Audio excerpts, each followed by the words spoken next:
Hash Monday. It's always Hash Monday. It's always fucking Hash Monday. love And this, Hash of course, is direct from ISIS to the one-eyed Jew. And I then we love got it. this fucking other shit. The crystals of death. Look at this. It won't even fucking fall off the side. Look at that Jesus. thing. It's like mixed opium and hash and fucking Straight gorilla from Bin biscuits. Laden's asshole right this there. is the shit.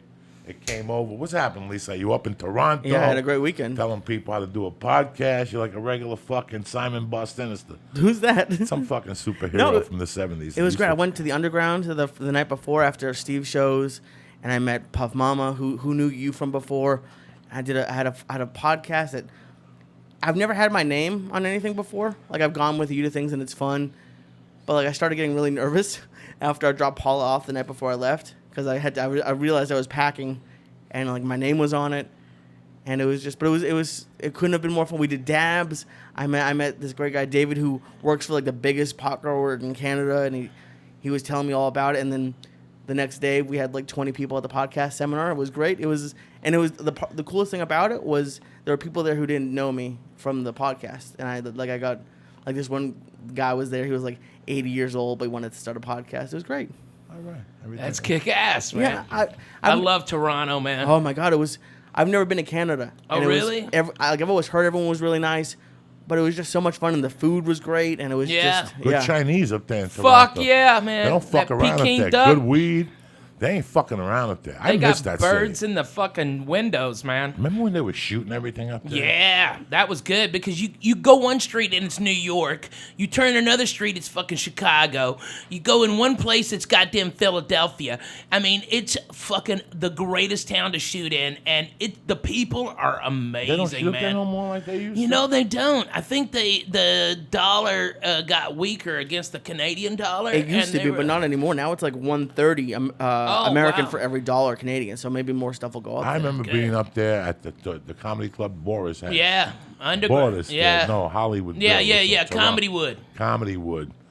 It was 2 weeks for $1,200, $600 a week. The headline. Brutal. And you lived over the bar. But then the second week, you went to the other club, and you lived in a house with his crazy brother, who was a driver for a hooker service. Yeah. And he would wake you up and might listen. This one got beat up. She's bleeding from the head. She'll suck your dick for the small 15. It was crazy. 15 Canadian. I had to keep the door locked. It was That's horrible. 8 US. But That's great. I remember being on that block and walking down the block one day and seeing Andy Garcia, the guy from fucking Cheers, the fat guy. Oh, yeah, George Wendt. Oh my God, John Voight, all on one block. They were all staying in the same fucking hotel. Yeah. Here I am sleeping over a fucking bar. I know, and man. they're down the corner. They used to deliver weed to your door in those days, 35 and 8. Yeah. Toronto's a good. They have a movie theater. 10 years ago, 15 years ago, they had a movie theater with couches with waitresses. Really? Yeah. 15 years ago, they were. There's ahead of the rooms- fucking game. And the beer there is so fucking good. You know, when last time I played that, I was at the downtown room and Mitch Hedberg was at the uptown room, and then we flipped. So we went from Bathurst and Steeles down way the fuck down there in downtown. And that's when Mitch met his wife, Lynn. It was a crazy fucking time, man. It was a That's blast. when Mitch and that crazy kid, Josh, got arrested. Yeah. They got I forgot arrested in about Toronto that. right before he met Lynn. Yeah. Right before he met Lynn. That club was okay, but then he cut the money and Right, he right. cut the money and it was weird. I like, and I used to You know what sneak I in. think? I think that fucking I think he got pressure from the Russian mafia. Well, he had a partner. Yeah. And they were always there and they were like Russian Jews. Russian Jews. Chubby guy with glasses. Yeah. But it's funny because that whole town, like it was 2 weeks, and I'd settle in there. That was the only town that I broke my thing about strip clubs. Yeah, Like, because I they're don't go to deadly, strip dude. clubs. Oh my God. So. Oh, yeah, oh my fucking God. I went it was to this weed room the night, like the first night I got there, which they have there, which is I think the one thing that LA is kind of missing, just places you can go and smoke and hang out. And these 3 girls walked in. That were literally, one was just wearing, it was possibly the hottest girl I've ever seen. And right down the street, it was called like the Brass Rail. Yes, or yeah, something. I know. Yeah, man. You were on Bloor Street. Yeah. Yeah, you were on Bloor Street. That's Yeah. where you were. I'm telling you, I used to go up there fucking, and here's how I used to do it. This is the craziest story. I used to go to the Improv, and at the Improv was a nice Irish kid from Manhattan that was going to the U of Miami. He was working himself through college, and at night he'd work at the Improv. All right? He had a Puerto Rican girlfriend. This is how weird life is. We're at the bar one day. Who calls me but Roger Paul? And he goes, Boris wants you to do 2 weeks. I go, I can't get into fucking Canada. I just say this Right. in front of you. I go, they want me to go to Toronto. I don't think I can get into Canada. And she goes, I could sneak you into Canada. I do it every day. And I go, you live in Miami? She goes, no, I don't. I just come down to visit this knucklehead. She goes, I live in Buffalo, New York. But my father's retired. And he's a professional gambler. And he gambles in whatever. They gave him a pass that right he goes there. right fucking through. Oh, wow. So he would drive me to Ontario to the bus station. And then I would take the bus from Ontario to Toronto. And I would stay there 2 weeks. But the beauty was on the way out. Because then I'd give him my ID, and you'd see him look at the ID and go, like they would fucking look at the computer, and then they'd look at me and they go, when did you come in here? And I go, last week. I came on the other side. No, you didn't. Yes, I did, but it's too late fucking now. You know what I'm saying? It's too late, baby. It's too late. Somebody's going to get fired. So you want to arrest me on the way out? Be my fucking guest. I said I saw you and your fucking partner here. And they gave me my ID, and they said, don't come back. I came back 3 more fucking times within the next year and a half. It was good times, And man. the same way, but once 9/11 came, they locked that road up. Yeah. They locked that fucking road up. Yeah, you can't hardly get over What now. a fun city. Well, I miss it. What a fun. And now I'd love to go to Vancouver. I remember 15 years ago. When I'm telling you, this is how long ago. Gavin was still married to his wife, and he lived on Martel. No. Yeah, Martel, because him and Keith lived on Martel. This has to be 2000, so it's 15 fucking years ago, 99. There was a girl that used to date Larry Vizeo that was the fucking cutest blonde girl you ever saw in your life. Her parents were hippies, her grandparents were hippies. This chick walked around LA barefoot, dirty feet, with a suntan that fucking never ended. She grew up on the beach. But her story was she worked on the beach of Vancouver selling pot cookies. Guys, Gavin was still with his wife. This is 99. This is 16 years ago. We're still not selling weed on the fucking beach No. here. They were selling weed on the beach, cookies. She used to bring them down. And one night she sold me and Gavin a cookie for $5 a piece. And I remember he went home and almost died. Like, I remember, you have enough? Lee, can you get 2 more of these for your Sure. Uncle Joey? And These are great. I've never had this before. That's a dud. Oh, it's a dud? Maybe. That's been there for fucking 2 years. Huh. But I just don't the know. conversation at a table got this girl to call her dad. And here's the best Yeah. thing. I would take the flight to Buffalo. The dad would pick me up at the airport, take me to his house, let me take a shower, and him and the mother would cook for me Puerto Rican red beans with pork chops. Fuck yeah, fried man. bananas. And then he'd go, what do you want to do? And I go, nothing. He goes, you want to sit down and relax? You want to drive up there? Let's go. There's a 2 o'clock bus. And that was it. That's how nice this is what Man, this is the that's what you people dream I've met about, through man. fucking comedy. Like, love this it, is what man. you have to write in your book. Like, Yeah. those little stories that people, this is bullshit. That's exactly now. what I'm doing. The little fucking road stories are the ones that still baffle me. That I just remember right now. Shit like this is what I just remember just talking to you guys. Yeah, man.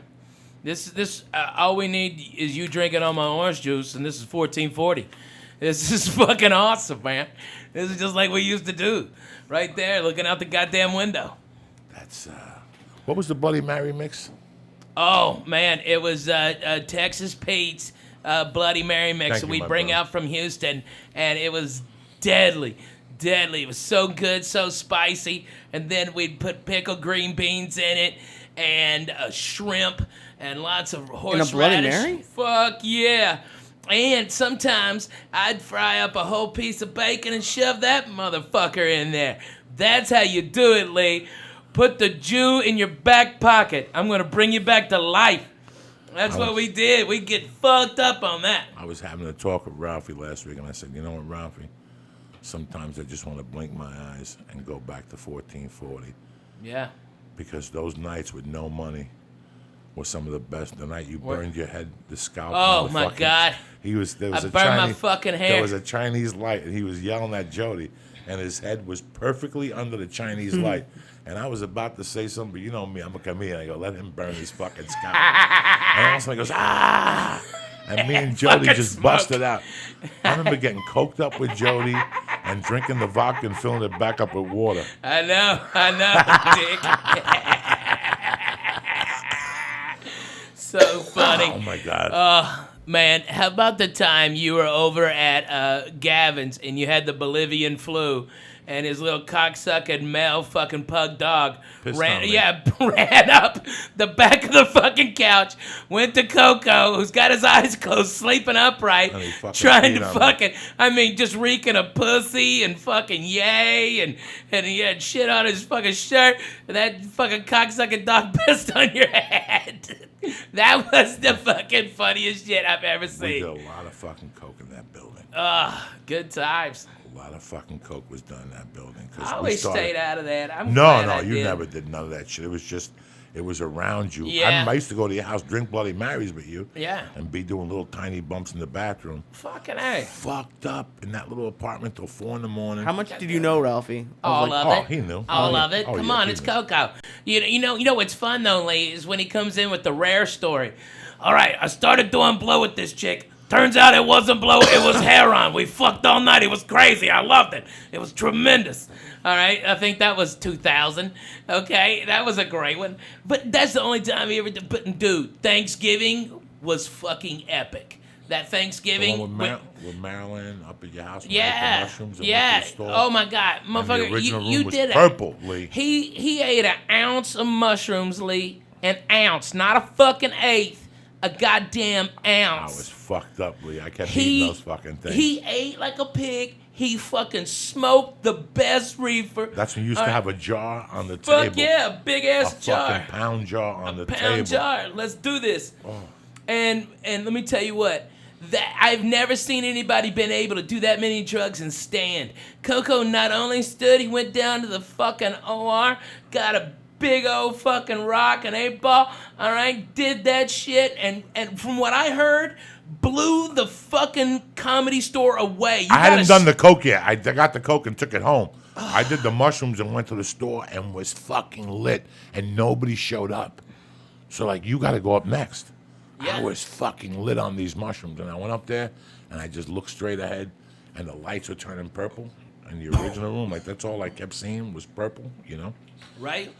But And I heard you got a standing ovation. oh my God, there was People like- were calling me that from was the like 19 store. people. There was like 19 people. Yeah, I just and you went nuts. stood them. That's way more impressive than 500 people. Oh my God. If you're a comic and you're hearing this, you understand. To get a standing ovation from 19 fucking people is more amazing than getting it for 25,000 people. That's easy. Anybody can fucking do that. All right? These people were there on Thanksgiving night and fucking Diaz blew them away. Fucking tremendous. Those, you know, you think about. What a night that was. Marilyn was all fucked up. We had a blast. We all ate. It was a great time. I was telling my wife today that it's, you know, we had our friend that called today and said that somebody died. And I'm like, you know, I was eating with my wife at the time. I go, you know what? I don't want to seem like, what's that word when people are, you're not, whatever, empathetic. Ungrateful? Okay. Empathetic, when you're not empathetic. But life moves on. If I drank with you at a bar 20 years ago and you die, I'm very sad, but what do you want me to do? Stop my world? And, you know, and it's just, I think about Marilyn a lot. And it Me pisses too. me off how people talk shit. But I was telling my wife today, I go, you know, I see this girl all the time that was Marilyn's friend. I see her all the time now at the store. And all the times I've seen her, yeah, she comes over and says hello, but she never pulls me inside and says, do you still think about Marilyn? I think about Marilyn every All the fucking time, week. man. I light a candle for Marilyn on Mondays. Today I lit a candle for Marilyn. I say She's a prayer a peach, for them. man. I changed the water for her, and it's weird how for years she used to call me and bitch. And one day I told her, I said, do me a favor, man. Stop fucking bitching. Go out there and rock the world. You know, Yeah. you're always bitching about what you're not getting. It's not about what you're not getting. It's focus on what you're getting. If Mitzi's giving you 3 spots, you're getting 3 more spots than a lot of other fucking people in this Yeah, town. no shit. So she would always... She was so powerful. One of the most powerful women comics I've ever She seen. would go on stage late night and some nights fucking blow that with that Filipino dick. She used to like to suck Filipino dick. It was like a little sausage. She's rolling around her mouth. That people, big guys would say, I lift 300 pounds today. Well, lift me, motherfucker. You know, just dumb shit that would just make you laugh late night. She's so funny. So funny. What's up with you, Lee Syatt, you bad motherfucker? You're going to double tomorrow. That's it. They're making you do kettlebells and jiu-jitsu. I can't do double. That's Yeah, crazy. you missed last week. He called me tonight. He's like, did he come last week? I don't can, know. yeah. Yeah, so he goes, yeah, he's got to do a double. Lee, you've today. lost a lot of weight since I saw He's you a last. fucking animal. Almost 100. I'm trying. Kettlebells, jiu-jitsu. He's been stuck at 98 because him and the wife are fucking savages. Hey, it's not me and the wife. It's me and the fucking 200, 300 milligrams I have. Oh, please. Please, don't fucking bull. What'd you go to the wife's and eat last night? Oh, mole for the first time ever. Yeah, I know. Oh, wow. I know so many people who go on a mole diet. But, I know so many But then motherfuckers that include mole in their she diet. didn't put chocolate in it. No, you don't need chocolate in fucking mole. Yes, you do. No. That's the half. Isn't that what mole is? No, that's that's what- just one part of That's one Mexico's part of mole. Mexico's Right. They mole. don't. Her mom and her don't like chocolate in it, so we just had that. Good. It's just chicken. What's in the sauce? I have no idea. Fucking amazing. It's amazing. It's a little bit of Jesus. But yeah, but it wasn't spicy. I'm getting used to spicy. No, it's not spicy at all. It's It great. can be Spicy depending food, on huh? kind. I didn't, but now I do. It's just You have flavorful. to. That's what, all these white people are afraid of Mexican spice. If you watch Mexican spice of food, they just put a little bit of salsa, like a little bit of you dumb white people are used to fucking ketchup on their goddamn tacos. They're retarded. I was in Washington, and my fucking buddy goes, let's go to Taco Time. Okay, it's a chain, a shit chain up there.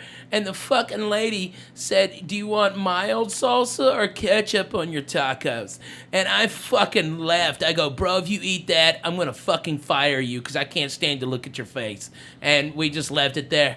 We paid for it and left it. Fuck, anybody Taco wants it. Time ain't no Taco Cabana in Houston. Fuck and shit. no, man. Them potato tacos for breakfast. Oh, stop. And then you stop at the Taquitos. motherfucking Kolache fucking factory. They don't know, man. They don't know. We used to fuck it up. What's been going on, times. dog? Talk to me. Man, the summer was a little crazy for me. My PTSD I thought was being handled with antidepressants, but it's not. It wasn't, and now it is. And now it's antidepressants and mood stabilizers. And man, I feel fucking like I haven't felt in 5 years, bro. I don't hurt. I am up at 7, throwing sidekicks for Jesus. I'm fucking the wife real good. I'm putting her legs up. I'm hugging my babies. I'm playing with my babies more. I'm more focused on it. And it's like, man, you were absolutely right. I didn't like the fucking truth being told to me, but man, it was the goddamn truth, Coco. When you broke it down, hey, pal, you've been slipping a little bit. You were fucking right.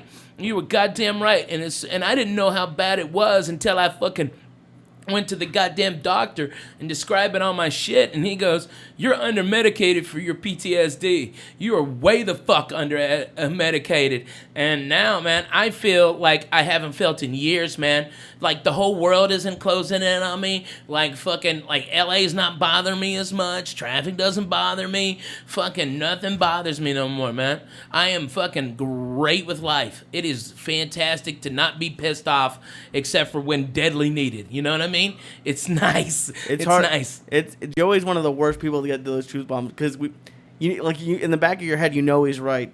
Oh, And that's the fucking worst. And he's not right about it. Like, I'm not saying you're right about everything because no one's right about everything. Nobody is. But when we've had a couple of those talks, and during it you hate him. It's just brutal, You Lee. hate, and I think it's just anybody who you hate. Like it's so. I hate the most. 9 out of 10 men are mad at their dads because they confront us. They're our mirror. But they're not doing that You anymore. hate the people. Growing up, I hated my stepdad because he would break my shit. He would break whatever move I made. He was 2 steps ahead of me. You always don't like the people. I grew up around people that in all those years I was fucking up, at the end of the night when I was coming down off the coke, they said, listen, we had a great time and stuff. I got to talk to you. Somebody came and talked to me. They know that this guy, you robbed his house. I don't mean to bring this up, but I didn't want to ruin your night last night. Sleep on the couch, get up in the morning, and we got to handle this. And they're not telling me what to do. They're not asking me what to do. They're kind of hinting to me what the right thing to do. And I get pissed. One of the worst conversations I ever had was with Matt Wood. And when he came up to me at the Comedy Works, and he goes, why do you come here? Ralphie, 95. Yeah. I'm ready to kill my ex-wife. I'm living in a basement. I have no food in the refrigerator. I'm sustaining just to do blow, pay my rent, and pay child support. I'm lifting weights. I'm doing the right thing, but I'm on a fucking roll every night.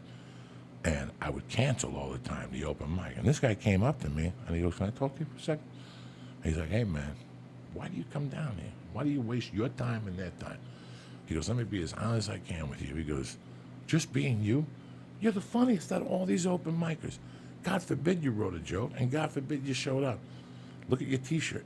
You got a white T-shirt on. You got a white T-shirt on. Dog, my hands were fucking clenching to punch this guy in the mouth. And he goes, I'm not saying nothing bad about you. You're funnier than these guys just being you. And you're throwing it away. I know you're doing blow. I know you don't do it here, but I know you're doing... And this guy just read me the rider.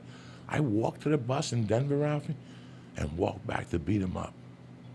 And when I went back, God let him know to get the fuck out of there. He got out of there. You know where I seen the guy again? Bumped into the guy again in 98 at the Brave Bull in Alhambra. And I followed the guy that used to come out with the hat and go, hi, I like my wife and I like my tits with brown coffee. The guy was like a detective. Yeah. Dwight something in the 80s and 90s. Yeah, Dwight Slade? No, not Dwight Slade, Slade. the guy's from Portland that Yeah. was friends with Hicks. This is a different guy, Dwight something, and I followed him and ripped the room apart. And he was back there with Brian Dunkelman. Oh. They had just moved to L.A. together. Man. And he came up to me. Dos besos de la muertes. And I pulled him aside. I go, Matt Wood. And he hugged me and he goes, he goes, I'm really proud of you. I go, you know why? Because of that talk you had with me. Yeah. And he took me outside. He goes, I was never more scared in my life, but you had to hear it. He goes, me, Todd, and a bunch of comics talked about it, and Todd didn't have the balls to say something to you. He goes, I thought you were going to punch me in the face. I go, it changed my life. It changed who I am today. I'm in L.A. because of the fucking words you said to me. As much as I hated them that night, you know, you are, in my eyes, when I talk about headliners of this decade, you're the top guys I learned from. You have no time to slip. In The Godfather, there's a line that every time I hear it, I want to punch myself in the face. And it's the fucking worst line you could ever say. But where I come from, it's true. Women and children could slip. Men don't slip. That's it. Yeah. Women and children can make a mistake. Men can't make mistakes. We don't have. I don't have time to make a mistake anymore. I do not have time to do anything. We've got handed the keys to the castle, Ralphie May. Yeah. You and I have been handed the keys to the castle. Without a doubt. I haven't had a job in 20 fucking years. Neither That's the have I. queasy. I've never had to answer to somebody. After I went to prison, I didn't like a man kicking my bed and telling me to wake up. Right. I haven't had to answer to somebody, or I haven't had to answer to somebody since I was 15, but for a job, to make a living. And somehow it came together. Even when you were in your fucking apartment over there, it always came together. As long as you were out every night, Right. You were writing every night. You fucking hustle, right? he Every was day, every work night. every night. Is it scary when you see like how close it is? Like, so I just did that seminar, and now I'm trying to start doing more of them. And I wasn't even really scared before the first, but now that I'm like, oh, I could see I really enjoy doing it, and now that I could see, not that it's gonna be easy, but I can see that but it's possible. Like after you guys do shows and you see that it's possible, and you know that there's a ton of work to put in, like at least for me, it got scarier. I'll tell you what your market needs right now, and this guy's a genius of getting a business for you.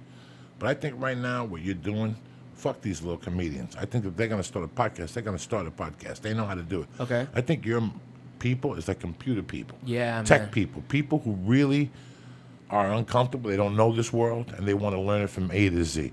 Comics know this world. They have friends that are doing this right now. Every comic's doing this right now. Okay. You're going after pennies when you could go after dollars. It's just going to take you a little work. But when you strike one of those companies, you're going to hit. Oh, you mean go after companies? Okay. Go after fucking AT&T and go, how come AT&T doesn't have a podcast every week? Yeah, that's crazy. Talking about their services and what's going on with phones Yeah. and technology And like answering scientists and answering people's tweets. problems and shit. Yeah, they love That's it. where the dough is right now. That's your next Yeah. move. That's who's at home going, right now, there's a board meeting going. Right. We're losing 22% because we're not computer We're not on the Yeah, fucking savvy. computer. Savvy. Yeah. What is going on? Tell us about Man, this look Twitter. at fucking Amazon. Amazon today's getting slammed by fucking shit work conditions for people. I mean, they're keeping people working in fucking warehouses over 110 degrees with no breaks. They time everything. They need some fucking counter that shit. I mean, I don't want to buy Amazon now. I mean, but if they would have a podcast that could explain it and tell me, hey, the air conditioning broke. You know, maybe I don't know the full context. Maybe the full context is not being reported. You know, those fucking news agencies is always a fucking by the way. I'd like to hear the other guy's fucking side of this shit. All right? And that's exactly what they need, Lee. That's I mean, a good you point. can fucking kill that shit, and dude. And you know who told me this once? I remember Houston was the hottest comedy thing of all Yeah. time. And in the late 90s, it was really booming. And one day I went to do Latino night, and Dane Cook was there.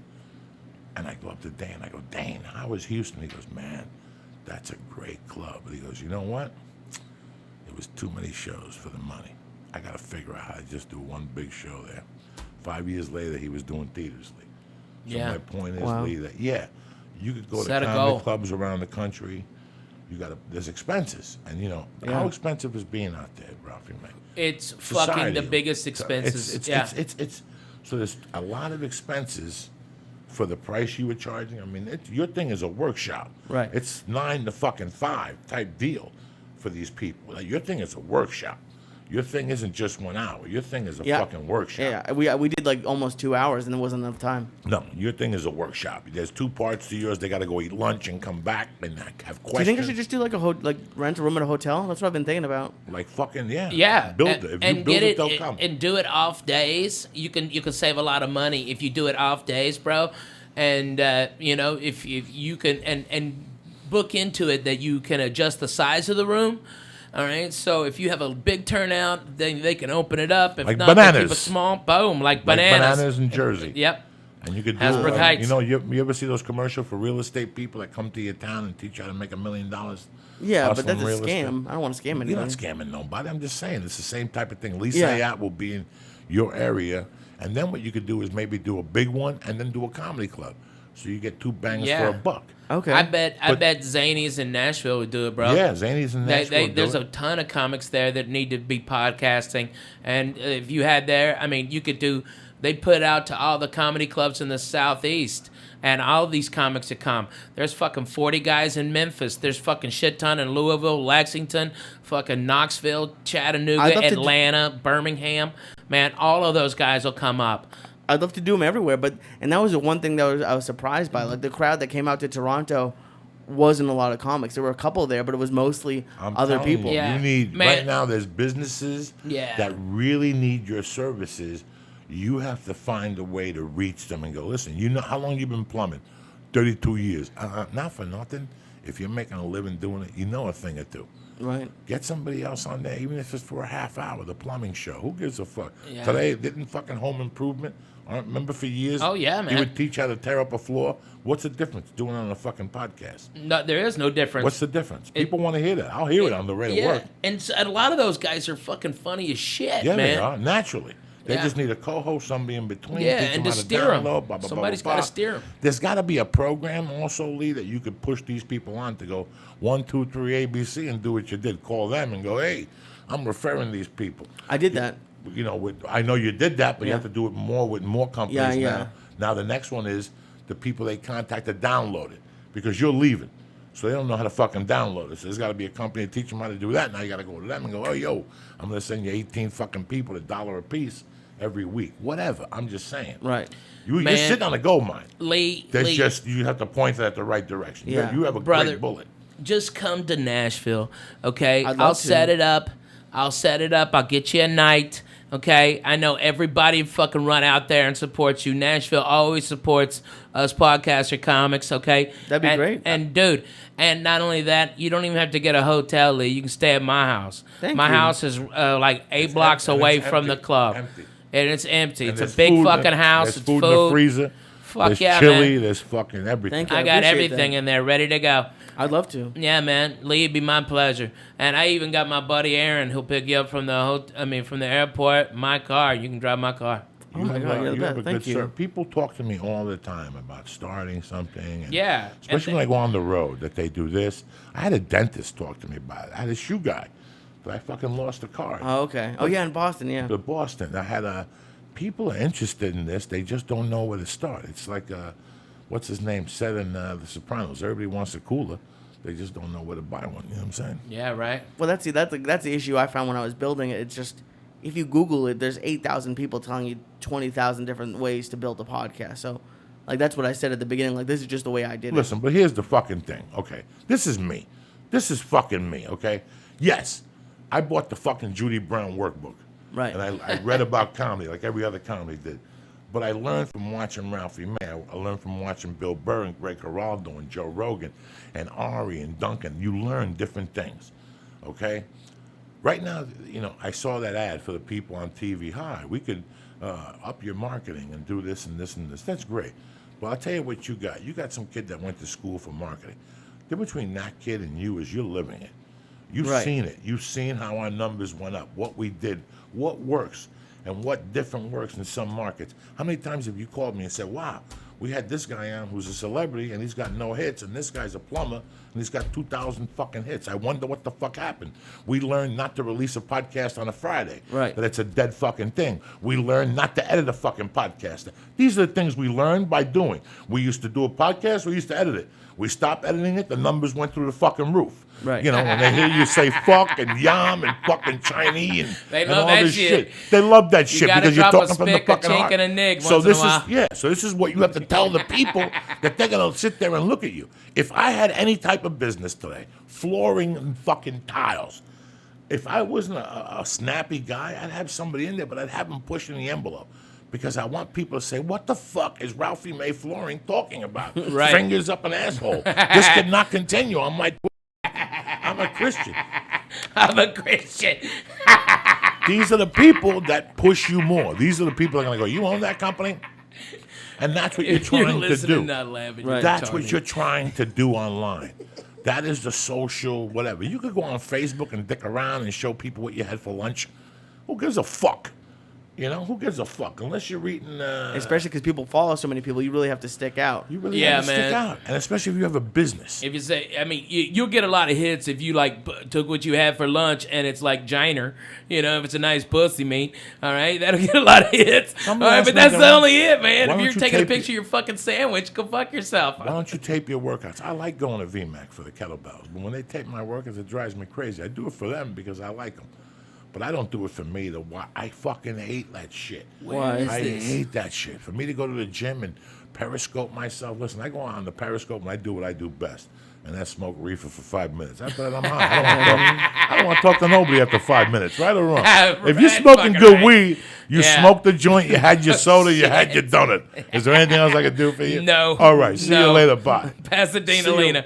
I'm putting the Get the fucking- fuck out of I'm here. putting the stereo on. I'm getting fucking. That's That's like right, man. I'm fucking That's the YouTube and truth. music. I want to sit here and smoke dope and look at you, scratch your feet. Do me Yeah, a favor. right. Go to your own house and scratch your feet. Let me sit here and meditate on this fucking hash I just smoked. I'm hearing fucking sirens and shit. That's the point. That's the fucking point of this whole thing, is to get away, and people want to fucking crowd you. Yeah, I love right. getting high, but I love getting high. I don't trust it anymore. My favorite thing in life is to get high and put fucking speakers on and just go for a fucking walk in the sun. You can't do it no Yeah. more. Somebody's gonna come up behind you and shoot you in the head, or you don't hear explosions, or fucking, Man. you know, ISIS is running through the park, and Ugh. there you are listening to fucking Prince. Man, like a momo. fucking speaking of ISIS, I was down in Irvine. Holy shit.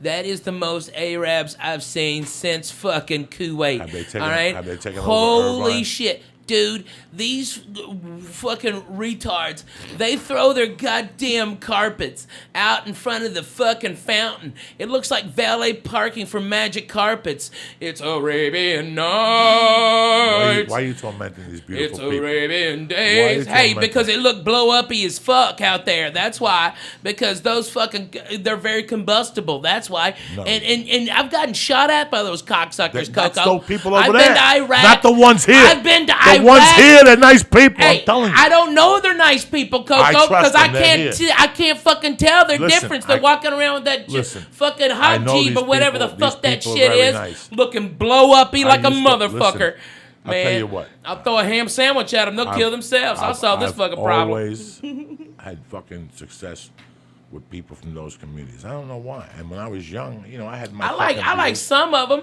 You know who I really dig, and it's fucking crazy. Iranians. I fucking like Iranians more than I do the Arabs.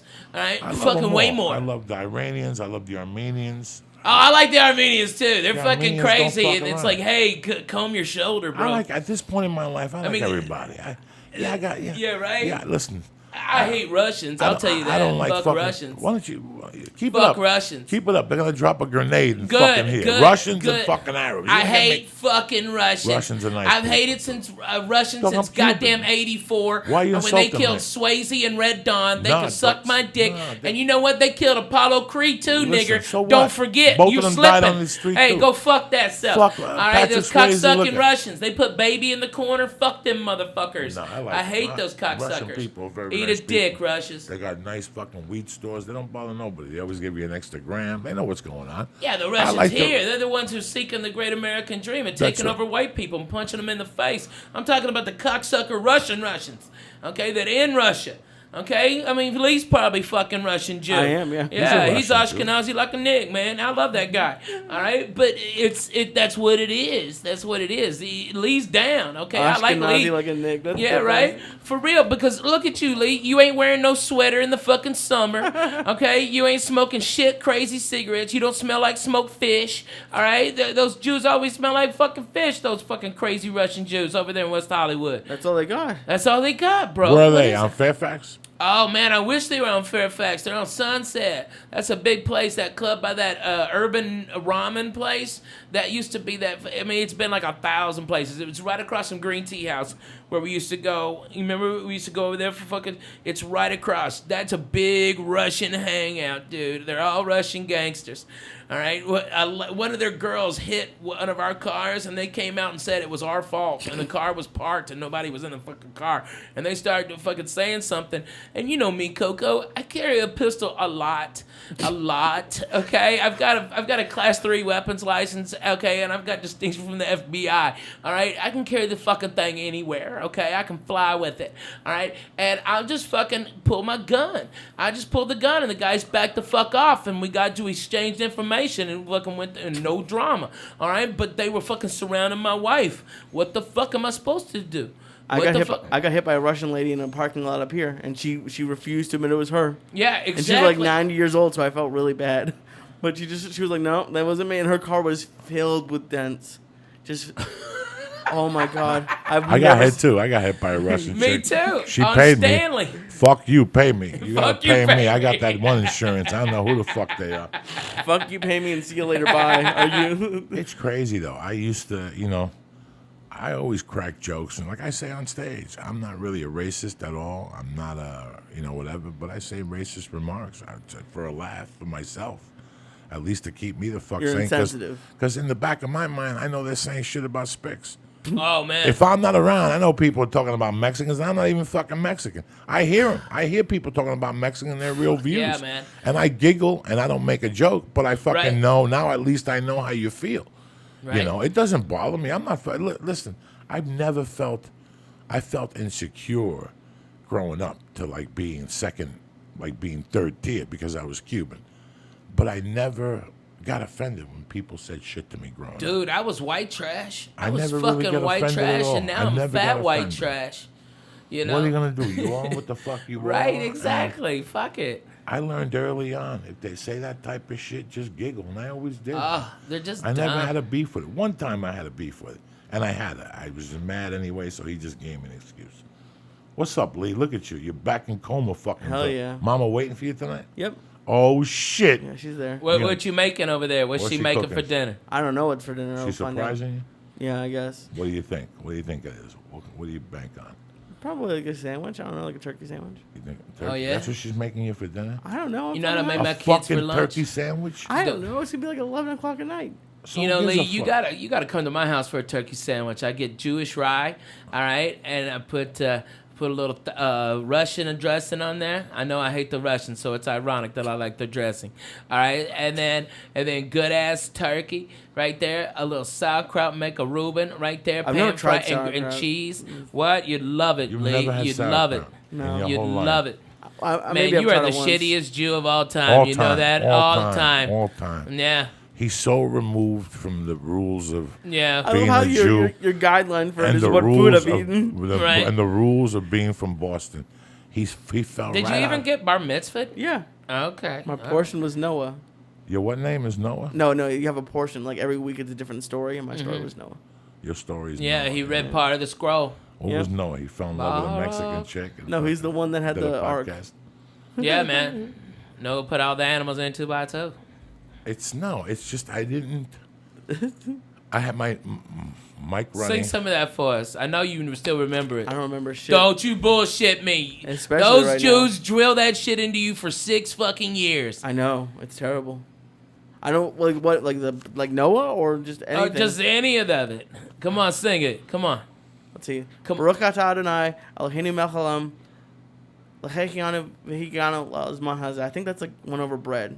I'm not sure. Yeah. That's all. Wow. Yeah. I need this shit in my life. Sure. right now, Why Lee, not? You what gotta I'm know. going Why through. not? What if you're ever in Israel and you gotta bless some bread? No gotta shit, feel man. Hey, and you know what? Fucking number one in Israel right now. Church of what's happening now. That's Fuck right. yeah. Some Fucking Jews just them- went crazy if I got it right. Fucking them up right Man, now. I like Israel. I like the way they fucking roll. I do. Yeah, it's I getting dig it. scarier. Like Fuck I, yeah, it I is. went over there and it was fine, but now you see like I used to be all pro Israel, but now you gotta look at it kind of objectively and realize they're both kind of fucking up.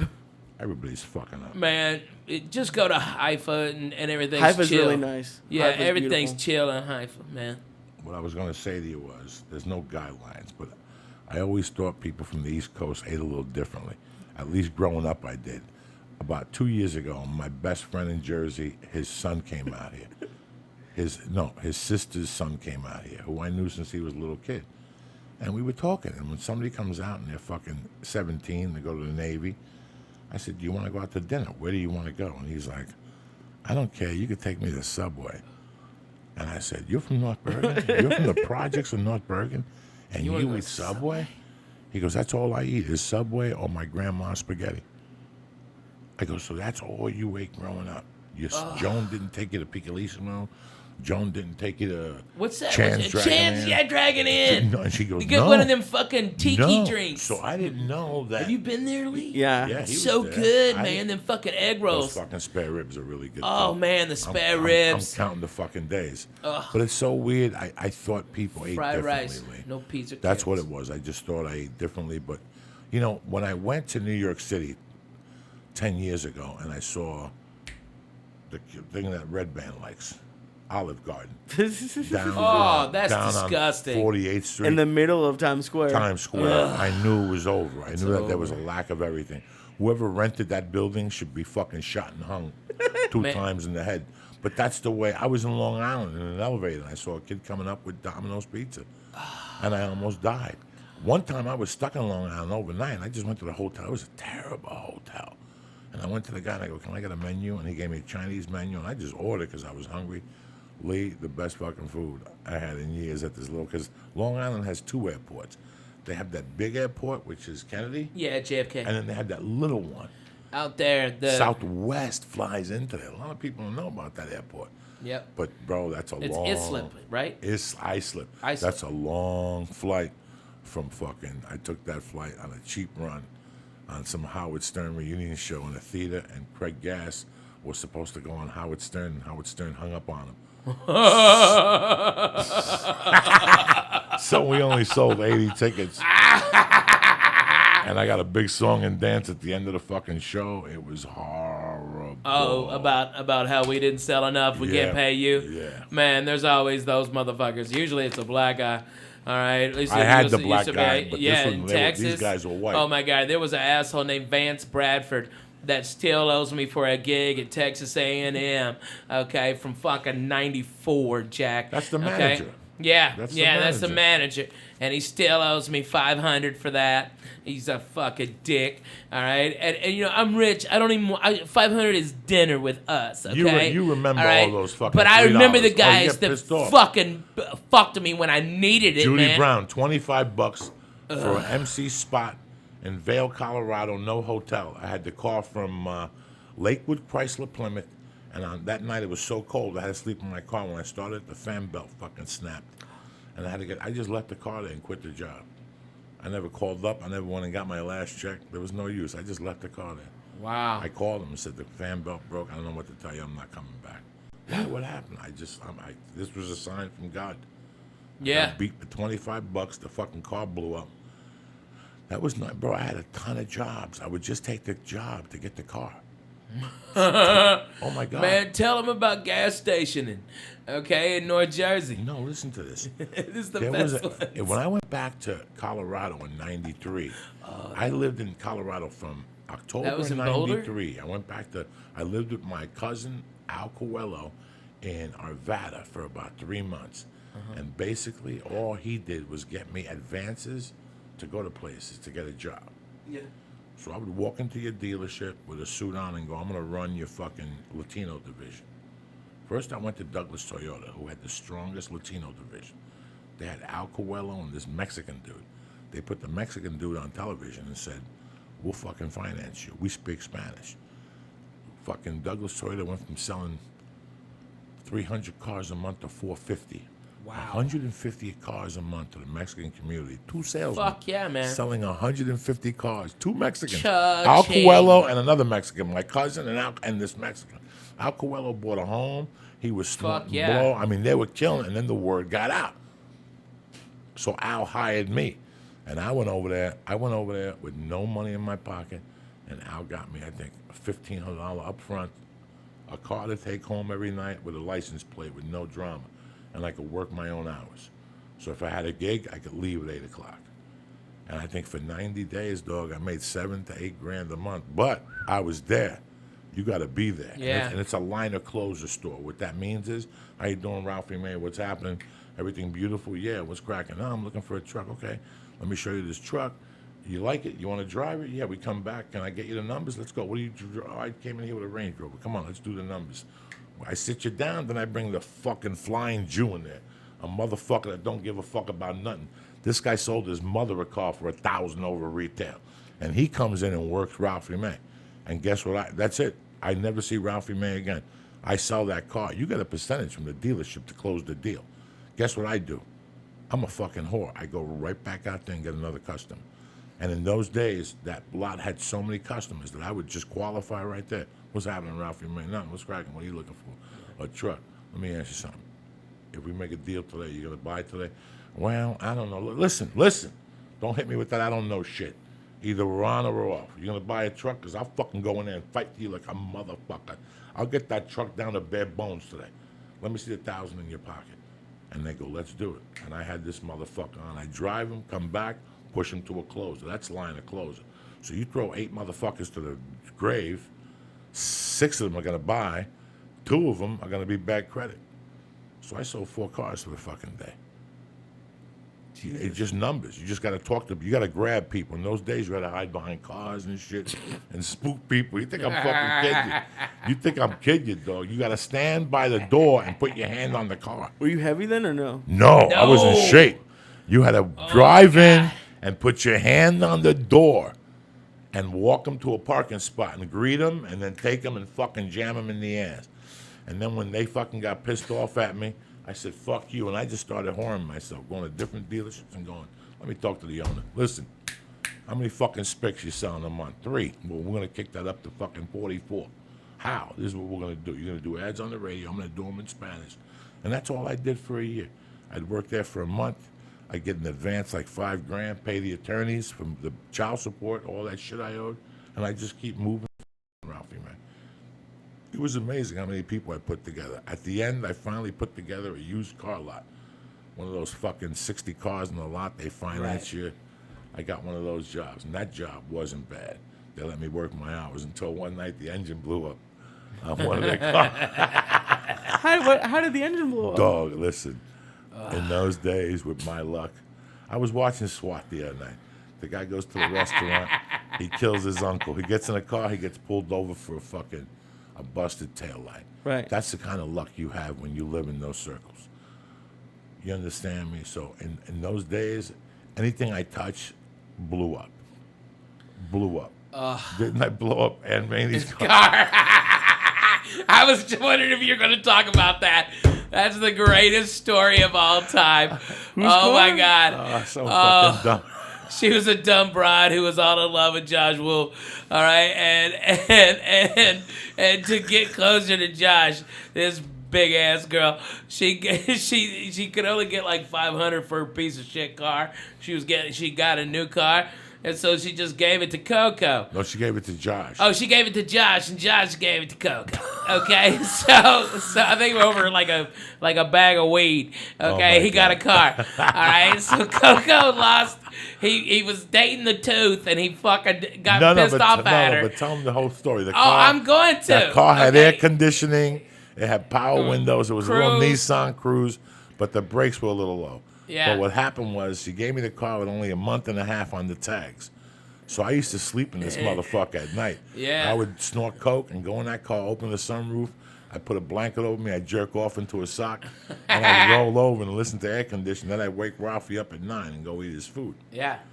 So once the And plates shower. expired. You always shower. Or at you the shower comedy 2 store. times a day. Oh, at the comedy shower store. You shower 2 or 3 times a day. At the too. comedy store, I would shower at 9 when it opened, and then I'd go back about 7:30 before anybody would go down there because I didn't want Jeff to catch me naked in the piano room. That motherfucker give me a shot of fucking piano dick. That's a D minor. That is crazy. So they kept giving. Once the tags expired, there were these black chicks with the donut haircut, the donut do, the blonde with a gold tooth. I'll never forget that woman. And what she would do is she would look for that car. I used to watch her. Yeah. And she would just pull over and give it a ticket. Because that's what they do to expired tags. She would just pull over. She recognized the car. Yeah. That car had so many fucking tickets, but there was more story to that car. Dude, you had red zone tickets. Oh, it was down at handicap parking $10,000. tickets. Okay, it was like $10,000. Why didn't you just park in a better place? Because they still find me. There was no better place. You park at El Compadre and they fucking... They'd still find me. How much did it take to register a car? I couldn't register it because she had the title. She never gave Josh the title. Oh, motherfucker. Oh, no, you have no idea. Oh, but bro. I took that car, dog. I drove that car with no brakes for about 2 or 3 months. And you no always- brakes, no insurance, no registration. Wait, so- no nothing, Lee. You understand me? Lee, let me tell you, man. Okay, you knew Coco was coming because you heard the squeak Of the fucking car. You think I'm kidding brakes. So It was the loudest what shit. happened when My you would press dog the Pimp would brakes? go crazy. It would just go, and smoke would come out of the tires. And I'd go all the way every day to Redondo Beach and back, because at that time I was living in Redondo Beach. And I'd do 60 with that. Dog, you have no fucking idea. I remember being... How do you do 60 in a car with no brakes? Listen to me, dog. I remember they used to do a contest in Redondo Beach on Thursday nights, and the king of the contest was Pablo Francisco. And when I would look at the schedule. When he was not in town, I'd go down there on Thursdays with fucking enough money to get me down there in that car, Lee. It was $100. It was $100, 50 for second place, or a pizza for third place. Yeah, So it was and the first place got free food and No. and I just booze. wanted the 100 because I had to come back. No, and you got both. No, I didn't You even got eat. both. I didn't even eat. Oh man, we always did because we and bring. the winner is you Joey ate Diaz. plenty of time because you Listen. fucking eat it at my house Listen then to on me. Thursday Listen morning. to me. In those days, when you put a $100 bill in my pocket, Yeah. there was no time for food. I shot to get the blow first, then we ate, just to make sure the cocaine was there. Cocaine had to get. If I just made $100, trust me, there's no food on my mind. No Now- matter. I could be a fucking one of those Africans that's skinny with his rib cage with flies all over him, and I'm still getting in my car and going to fucking Pancho's house and getting my gram of blow. Whatever's left over from the gram of blow, we're putting 10 in the gas tank. We're getting 5 for cigarettes, and whatever's fucking, that's the mentality in those Now, days. in your defense, I have to say that every Coco, when they towed his house, he was living in my place. They towed the car, and And they they towed towed the his car. house, and so I got my car towed so I can go in and get it. Okay, And when I went in there, I got all his clothes and everything. And by the way, I checked the glove box, and it was like opening up one of them can of fucking snakes on springs. You know what I'm talking about? All them tickets fell out, motherfucker. It was like an encyclopedia fell the fuck out. I mean, a whole it was just like it kept on coming. Like it was like you clear a bunch out, and it was still fucking a shit ton in there. So it was like one a day for like 3 months? Dude, 3 or The 4 whole a summer. day. Because the car got 3 or towed. 4 a day. The car got towed probably November, and I started with that car Yeah. in July or in fucking June. And they started ticketing me to mid-July. And then I lived by Sammy Medina. What's his name? Joey Medina on Vine.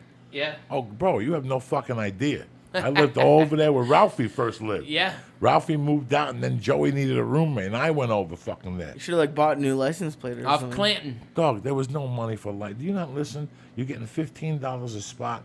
You're getting 40 at fucking Do a Felipe's Mexican room, gig, yeah. Mexican gigs. Rosemead, fucking Yeah. Alhambra, West You bought Covina, clothes on the road. Corona. You bought clothes on the fucking road, Lee. You took a bus. They used to drive me to take a bus to El Paso. That was the Joe 35 Diaz bucks. Express. To Joe Diaz Express Monday nights to be in El Paso. Tuesday morning at 1 in the afternoon. Do you understand right what down commitment is? For $550. Yeah. For fucking 1, 2, 3, 4, 5, 6 fucking shows in those days. He paid you $75 a fucking set. If you bought a Southwest flight, that was half your fucking Yeah, salary. there it goes. So for you to snort coke and go to Taco Cabana and party, you had to take the fucking bus. So he used to book me for 2 weeks, and I'd still come home fucking broke. Oh, Fucking crazy. It's sickening what we did in the name of comedy and partying. I'm not gonna lie to you, Fuck but yeah. the whole time I was serious about it. That's why I could have partied at the store. I was still serious about it. I just had the party element to me. And in those days, El Paso, they would give me there away was coke. yeah, man. There was I would get offered coke like 6-7 times a night in El Paso, and I never took it. I never wanted to get a taste for it because I'm afraid I was gonna love it too much. All right, and that kills fat people. You know. Let me just tell you how weird the road is. So I'm in El Paso, and it's my You birthday. dig, Nick? I'm in El Paso, and it's my birthday, and it's a Monday. We just did the week, and I'm staying for another week. And I got a call on Saturday night from Ralphie May and Jody Furtick. This is 1998. I get a call from Ralphie May and Jody Furtick that they're coming down. They're going back to L.A., but they're coming down to hang out on Sunday with me for my birthday. So it was me and Noe Gonzalez opening up for Carlos Mencia. And that was like a good money week for me because you stayed on Sunday and you did 3 shows on Saturday and opened up for Carlos. This is 98. What's his name really liked me? The owner. Bart Reed. Bart Reed. So he would try to put me with the bigger names. And he kept telling me, I'm going to have you open up for Carlos. I'm like, Carlos not going to go for it. He don't like me. Well, there's one time Carlos said, yeah, but I had to work with Noe. And I love Noe from the store. I love Noe. So it was I haven't perfect. seen Noe in forever, bro. So it was my birthday on a Sunday. It was Ralphie's on Friday. Yeah. And they were going to come down Sunday night. Oh, yeah. And Jody got into a fight with Carlos in the condo. Yes. There you go. Oh, See? man. Bro, She I got a called memory him like out a on fucking shit, hawk. bro. She called him out on her shit. I'll give it They to were her. playing Nintendo in our room. Yeah. Why is Carlos, who's got a 5-star hotel across town, in our fucking comedy condo, playing fucking Nintendo with Noe? Yeah, nobody's And smoking Jody's drugs. drinking. Nobody's doing nothing. You're on the floor. Fuck yeah. I'm in the room. I'm on the couch. I gave the bed to Jody. There was 2 bedrooms, and this is the old comedy condo. Yeah. Not It the sure one was. with, the one by the supermarket. Yes, sir. And her and Carlos got into it. But the next morning That we was woke the up. fucking greatest. The next morning we woke up. We didn't have much money. I think we went to Arby's. No, we went to a Mexican place and they make these fucking fried tacos that they do in El Paso. Okay, I thought we went to Arby's Fuck that no, time because I man. met you guys by Arby's. Yeah, I yeah. walked down the hill and Right. met you by Arby's. Yeah, 'cause we couldn't find the place. Right, you brought your car and Jody brought her car. Yep. You guys were coming back to move here or something like that. Okay. So we go, what are we gonna do? Well, let's go to the fucking movies. Oh. And Payback was in the movie theater. Man, and Lucy Liu had us all boned up. We were all horny looking at Lucy Liu karate chopping niggas. It was awesome. So it's the 1 I o'clock. love that shit. This is 1998. It's 2015, Damn, she was guys. Just to fine. show you guys the comedy journey. of broke comics. We're all in the movie theater, and there's got to be maybe 16 people in the movie theater. It's a 1 o'clock matinee on a Monday. Yeah. And whatever the fuck we ate, I rip a fart, Lee. Oh. Lee, and it went, and then it just paused, and it went, Prop! And Lee, everybody looked at Ralphie, right? Yeah. I mean, everybody looked And at Ralphie. by the way, it was like shooting, Oh my God. explosions. And it stopped. Boom. Dead fucking silence. It was the greatest fart timing of all time. Oh my God, Lee. Okay? Everybody's looking at me, okay? And then Coco goes, God damn it, Ralphie May! Jesus Christ! Jesus What the fucking Christ. Ralphie May! He's yelling it. All right, and everybody's looking at me. And he's going, I didn't fart. And we're fucking howling. I'm howling inside because where's Tony Bennett, that guy? So funny. And then we went to the movies in Universal City when I threw the M&M up in. I hit that bald guy in the head. We threw peanut M&Ms at this motherfucker because his head looked like a peanut M&M, all oblong. All right, and we just see the movie, and every now and then you see just a big ass M&M fly the fuck up in the air. Bounced off his head, bounced off the man. light. All right, and he was like looking back, like who done it? Oh my God! And we were leaving there, and his head had candy. Okay, had candy like different colors, and he was bitching to the manager, "How somebody, this scoundrel, these teenagers throwing fucking M&Ms at him." Here's the whole story, guys. We're walking out. We forgot all about that. We threw a peanut on this motherfucker. All I know is, Lee, the peanut bounced off his head like 3 feet, and he looked up. Right? How many times did you throw peanut M&Ms at him? Oh, like 15. Oh man, right? it was a whole package. Until it whacked him, they, right? they would give 2 M&Ms. It was a promotion, so it was 2 of those Oh my bags God, of M&Ms. Lee. Oh my and God, even though Lee. we were high, we're fat fucks, and we're like, we don't need a fucking whole nother bag of M&Ms. 'Cause I just and wanna throw Coco 'em. goes, yeah, give me those Give me them cocksucking fucking M&Ms. things. And I'm Boom. whipping them at this guy. Whipping them during the shit parts of the movie. How old are you at this point? This is 10 years This ago. is 10 12 years ago. I'm 40. 33. Yeah, I'm Okay? 40. I'm 39. Who gives a fuck, right? I'm just high, having a great time, Lee. But here's the whole thing. We hit him with the thing. Because his head looked like an M&M. You're like, He's, fuck that guy. he's looking around now, dog. He had the weirdest fucking looking head. Oh my man. God. We Oh had my to beat him God. because the light was shining off his head. Yeah, he was a So now fucking we hit him, chrome dome. and that's it. We move on with our lives. We're watching a movie. Yeah. We're high as fuck. 2 hours later, we're walking out of this movie theater like nothing happened. We forgot all about the peanut incident, and the guy's got the peanut in his hand.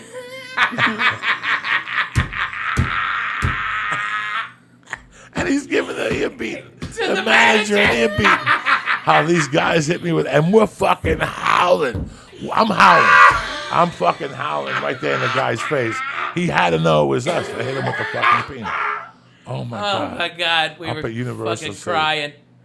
crying. That's so funny. Lee, what the fuck? Didn't you ever hit nobody with a peanut? Yeah, but not. No, you I mean, didn't. it's hysterical, but I can't imagine you two just like Oh. whipping peanut M&Ms at this. Oh dude. yeah, man, we hit him good too. He was like, oh, and we were having a contest, like how far could we bounce the fucking whole M&M peanut off his head? When it would hit him, it'd bounce off his head straight Yeah. up like 3 or 4 feet. That's what fucking kills you, Lee. Man, and you could see the peanut flying in the light from the fucking theater. Oh, it was beautifully. It was so funny. Let me ask you something. Hey, man, okay, Yeah. I gotta tell you, how about the time that annoying fucking asshole was at the Comedy Store telling us he was a Fox TV guy, all right, and he's a producer, okay, all right, and we just got fucking sick of this asshole, always critiquing us, never calling us in for this, and you're like, Ralphie, look at this, all right, and you put like 1,000 fucking snots on this asshole's jacket, 1,000 snots.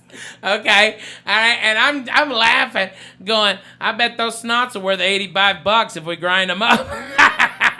Lee, for years, I would put snots on people. It started with this teacher in high school, Mr. Zink. And I hung out with his daughter, Susie Zink. She was fucking a great friend of mine. We were Yeah, tight good friends. old Susie But Zink. this guy had a suit, and I would tap him on the shoulder. I would pick a snot and tap him on the shoulder and go, Mr. Zink, what's happening? And you would see the snots. He'd wear the same jacket every day. So that's the first guy I'm bombarded with snots. And then when I was in Colorado, one of the funniest things I ever seen, I always wanted this guy to call into the podcast. This is a guy that I didn't do comedy, but he became my friend along the way. He was a brother of a friend of mine in Colorado. And one morning, I did a Quaalude. It was the night before Thanksgiving. Man, what were those like, Coco? Oh my I God! never It was the got night those. before Thanksgiving. This is what happened. I had moved to Aspen in April of '83, and by fucking September, I was lonely, guys. You know, I'm a fucking 18-year-old kid, 19-year-old kid Yeah. in fucking Colorado. I just came from New York, robbing shit. I just robbed a jewelry store. I was building a reputation and shit. By the way, was that when George was the getaway driver, but he didn't know? No. That was when Timmy, and he listens to this. No, Timmy knew. George was the getaway driver for the gas station. Yeah, and he So- didn't even know he was. He was all hair on out. I love it. What were we talking about? I'm sorry, Aspen, Colorado. No, we were talking You were about. homesick. I was really fucking homesick. And there was a guy that had a little hotel across the street from, at this place, it was called the In-N-Out Sandwich Shop. And that's the first place, Ralphie May, I ever tasted like turkey with avocado and French dressing, like the red one, Russian dressing. Yeah.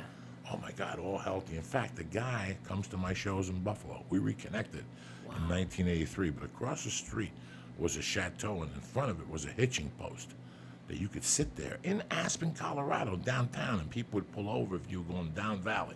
This meant down valley. This meant the short way. This could be like Snowmass Village. And they pull over and go, where you going? Woody Creek. I'm going to Snowmass Village. Hop in. You could take the bus down to Woody Creek.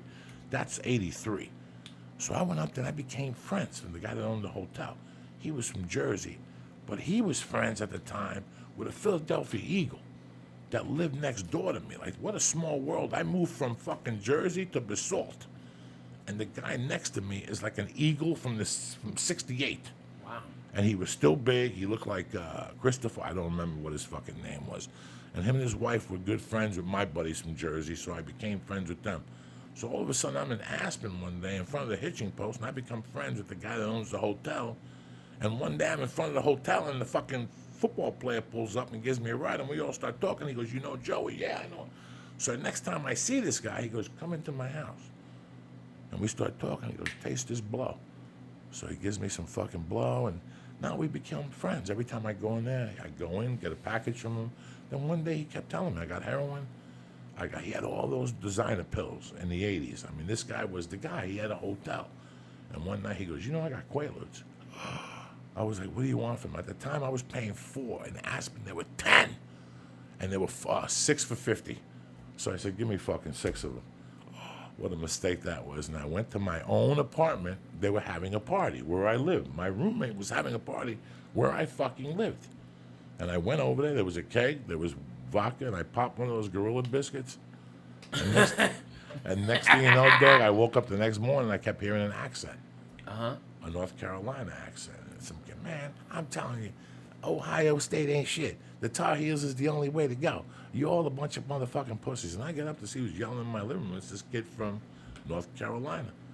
A white dude, tall, just a redneck. Opie Taylor looking, freckles and shit. And I started to sit down with him and argue with him a little bit. And we always became fucking goombas. I don't know what the point of the story is. What I'm telling you about Carl Hall.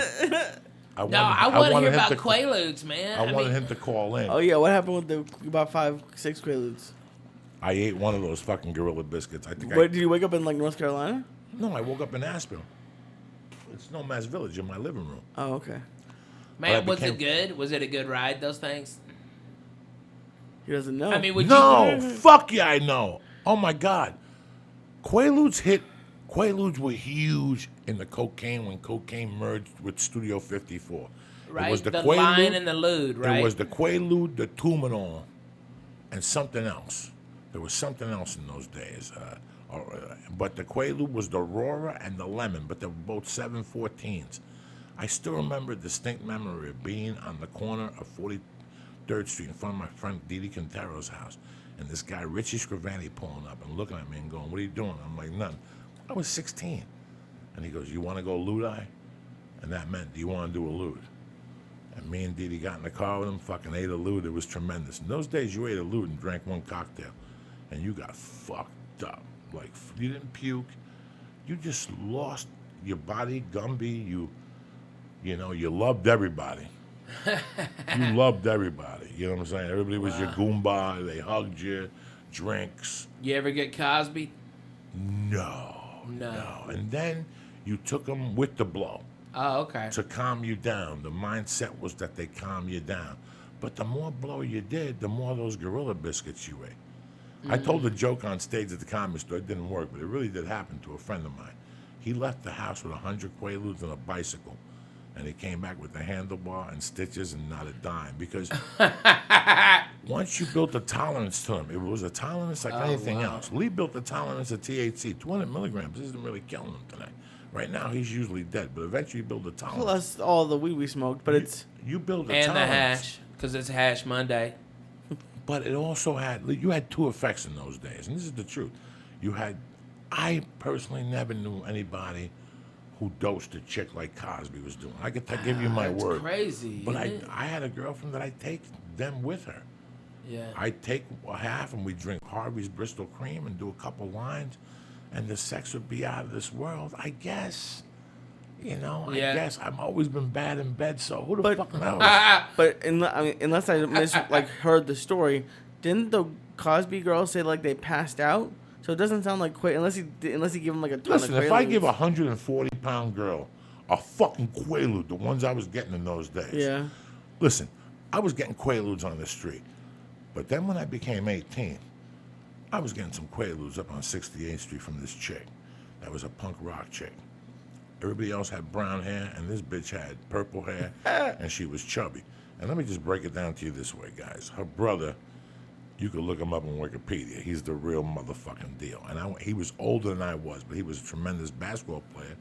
And when we were kids, we used to talk on the phone. I had no idea about his family's affiliation. But here it is, plain and simple.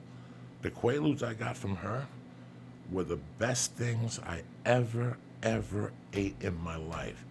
And the word on the street, listen, everybody lies about drugs. It's like the doctors, okay? Ralphie, how's your knee? Fine, Coco. I didn't know if I tell you, I got the best surgeon. Everybody got the best surgeon. This guy worked on Charles Bronson. This guy did the front line for, this guy operated Jesus when he came back. Everybody's got the best fucking surgeon. Everybody's got the best dentist. I asked Jim Kellum, the wig, Jim, you know any dentist? He sent me to a dentist that it cost you $300 just to walk into the office in Beverly Hills because he does the chicken mine. I've got my dentist is in Nashville, and he's helped a bunch of comedians and brothers of mine go in there and get their dental work, and he is fucking the best. He's a black dentist. We call him the unicorn because I ain't never fucking met a black dentist before him. But he's a bad motherfucker. Every chick in there is a fucking dime. All right. His wife looks like Michelle Obama. All right. I mean, she fine too. All right. He drives old hot rods. He's a bad motherfucker. All right. What's that got to do with Quaaludes, Cox? Hey, I'll hook you up. You said about dentist. I actually got a guy. When you go to Tennessee, but my point is, everybody always He won't says. go to Hollywood for a dentist. You know, you go to Tennessee for a dentist. I'm scared. I go down the corner from my house. The little Iranian guy, good for the you. Arabian guy. That motherfucker beats insurance every time. This guy comes to me and he goes, "I could get you this." Next, I see him next time. He goes, "Listen, I got you a fucking rebate. Don't worry about the fucking 200." That's what they do. They work the system. Yeah, right. The way you're Good. supposed to. Yeah. But so this girl for years kept telling me, these things are pharmaceutical. I would go to I would meet her like at 7 o'clock on Friday and get it. And everybody else wanted 4. In the mid-'80s, in 81 and 82, this bitch wanted 6. But I mean, they came in a wrapper, Jack, like sealed. And she'd tell you they were pharmaceuticals. And those things, if you look at my eyes, I have veins that busted. They're from those things. Wow. I know for a fact. I remember that the first time I ate one of her pills, I still remember uniquely that night. I stayed on 46th Street Hill, and it was the dead of the winter. And in those days, we barely had, we'd buy a nickel bag of weed, we'd buy a bottle of Poopov vodka or Wolfschmidt silver. Oh, Ain't that's so nothing wrong with Okay. Poop-Off. I've gotten fucked up on that. We'd thing. get a mixer, Gatorade or orange juice. And in those days, we didn't have enough for blow. So the kid I hung out with, his brother was a slinger. So we'd stay at his house. Our goal was to stay up till 2:30, because when Carlos would come home, he'd give us each a little line. We were 15. Didi was maybe 13. Wow. And Carlos would give us a little line and go, get the fuck out of my room. I got a girl coming over. And that was it. We'd do a Quaalude. But one Friday in particular, me and this kid ate one of those pills and went back to his house, and we put on Led Zeppelin 3, particularly Gallows Pole. We listened to Gallows Pole 1,000 fucking times. Put on Gallows Pole, Lee. Such a strong song. Gallows pole. Led Yes, Zeppelin sir. 3. We put that song on, Ralphie, 1,000 times, and we sat in his brother's room with the lights dim, and we just drank, smoked dope, and listened to this fucking song over and over and over. I remember the brother coming, giving me a line of coke. In those days, my mother had just died. I was living with the Benders. And I'd walk over to the Benders fucking jazzed up at 4 in the morning. What are they going to say to me? They weren't my parents. I was just living there. All night I listened to this song. Quaaluded up. The next morning I woke up, I had fucking, my eyes were bloodshot, and there's veins that stayed purple. Like they just stay like that. And that was the end of, that's the story of the fucking vein in my eye.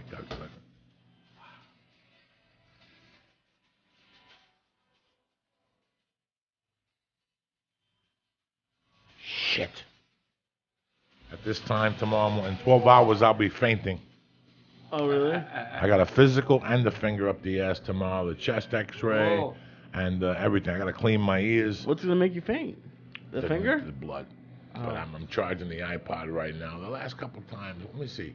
For the heart thing, I went into complications. I always go into whatever, I have complications. They stuck when they stuck this in for the fucking thing with my heart, the ink, I got a little, they didn't know what was going on. Then I just breathed through my nose and I'm fine. When I did it for the camera in my asshole, when they put the intravenous in, that time they had to turn the air conditioning on. I was sweating fucking profusely in there. Tomorrow, if they put me in the room with no windows, I have a hard time. But if they put me in the room with window, if I could see light, what I do is I go in there first and I set up the fucking cot how I like it, where I like the pillow. I swear to God, I run that fucking Bob Hope Medical Center. Dr. Waxler's my fucking main man. So he's not even in the room yet. When he comes, he goes, what do you want to do first? They throw a sheet on you. You got to take your underwear off tomorrow. It's a fucking nightmare tomorrow, Lee. And he'll look at my ears. He'll look at my nose. I got to trim my nose hairs today. He'll look under my armpits. He'll feel me for fucking lumps, whatever the fuck he does. He'll make me show him my dick. And he'll fucking grab my balls and make me cough. And then he's talking to me. And he'll go, let me check your lungs with the breathe for me. And while he's breathing, he'll go, all right, bend over. And while he's making me breathe, he'll go take a deep breath. And all of a sudden, I'll feel a cold finger with lube going into my ass. And you could hear him fishing in there, like looking for a watch. And all of a sudden, he's like, you okay? And after that, there's not much you could say. Yeah, right. Are you okay? It's going to be a fucking minute. Am I okay? You just fucking destroyed my hopes at 9:15 in the fucking morning. Now I got to go down the hill and let this bitch take blood out of me, which is now even more mortifying. Now I got to breathe and sit down, but who's going to sit down? I just had a finger up my ass. I can't even fucking sit down. It's so embarrassing. So now they take me into another fucking room after that. So I did 2 tests, right? So now they take blood out. So now what I do is I go in there first. They usually want to put me in the dungeon next to chest x-rays, but there's no windows in there. And it's one of those school fucking chairs. The last time I did that was in prison. I didn't like it. I go in the back, and there's a fucking cot, and I fucking fix it the right way. There's a little bit light and shit. There's a sink in there. It's an examination room, but it's right adjacent to it.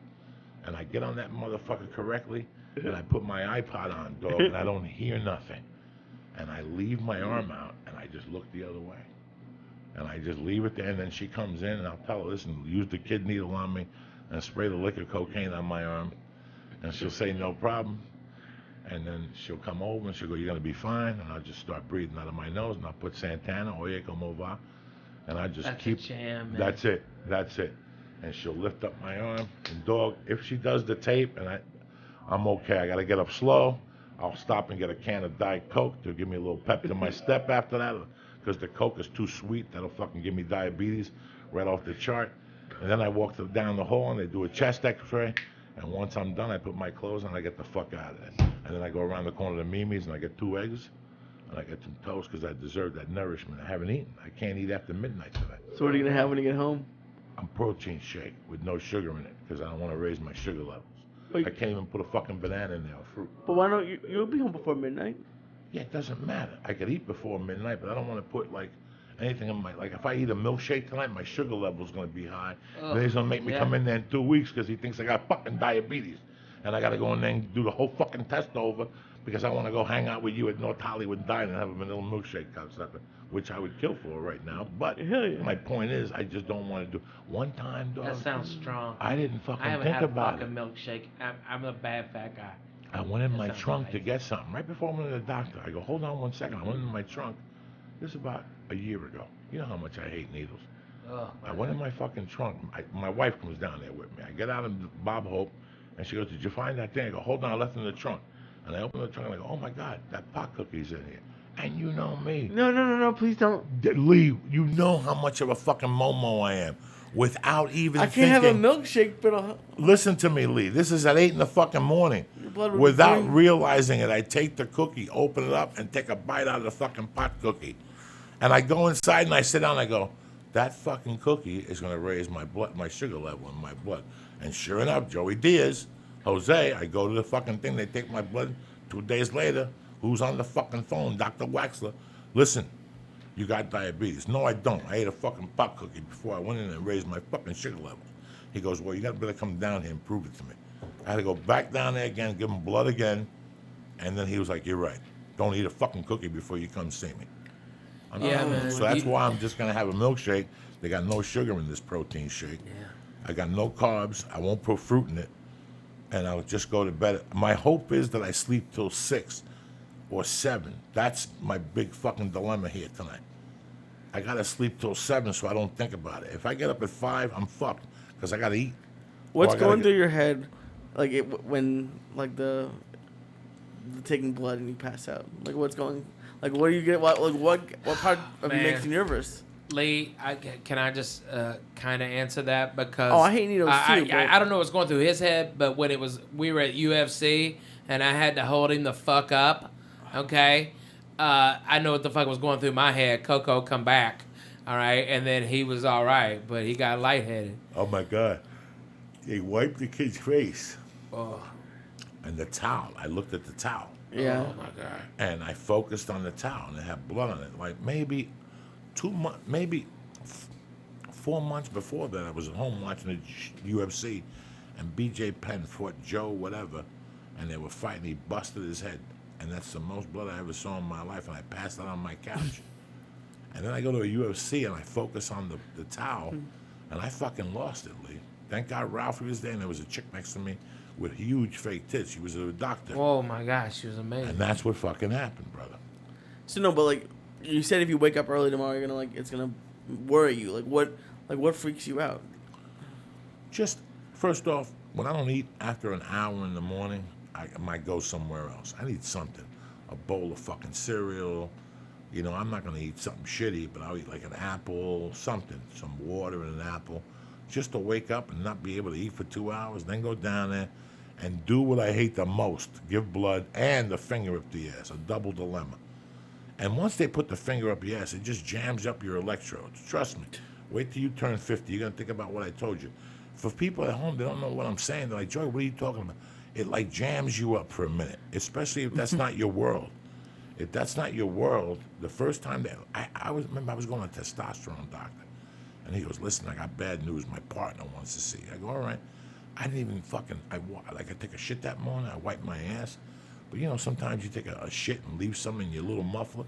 And I go to this doctor, and he's happens. like, come in the back. I got to check you out. And I go, you're not drawing blood. He goes, no, I got to check you out. He goes, turn around. And I remember him putting us and I could hear like the leftover that was in there. I didn't even want to look at the glove. They take it out. This guy ripped me apart. He had his finger deep in there and he was looking for shit. And I was like, Did he find it? I don't know, Lee. I almost Man. passed out. I've had that twice. Oh, my man. God. I've had that twice, and That's not my world, people. So please don't think I'm. You never had a girl do that to you? No, guy, what the hell's wrong with you? I'm a Catholic. We all find your line now. That's your line? It's not a girl, or it's just something. It just feels weird. It just feels it's the weirdest feeling I ever had. Like, it made me feel weird. And I'm prepared for it tomorrow. Listen, I get in my fucking car, I get on the 101, I come home, and I move on. I just want to be able to do shit the rest of the day tomorrow. I don't like fainting in the morning. It kind of ruins my fucking day, you know? I can see that, yeah. So let me ask you something, dog. All of a sudden, out of nowhere, a special pops up on Netflix that you taped in Vegas. When did you tape this, with a fucking hat on like a magician? I taped it as part of a deal with a production company, and I recorded it at the South Point Casino and Spa. It's a fantastic place. Go there. And I put it out, and Netflix, they saw me in. I had it for free. I had it all done. It was part of a deal. I'd host one of their shows, and they would give me this, and I was like, sure, no problem. And we had it fully done. And then Netflix goes, hey, they saw me at the Wild West Comedy Fest in Nashville, and they gave me a big deal, and they go for 2 specials, and I go, I'll deliver both in November, and they're like, and it was like a month and a half later, and they're going, no way, and I go, I guarantee it, and I gave them 2, by the 15th of December, and they put the Unruly out first, and then they did a soft on Imperfectly Yours because they thought it was a smaller venue, but they liked the material. So, I'm just very fortunate. Netflix is sponsoring my fall tour. I've got 80 theaters I'm doing across North America, and I'm coming to a place near you. When do you start the tour? Coco, we start in...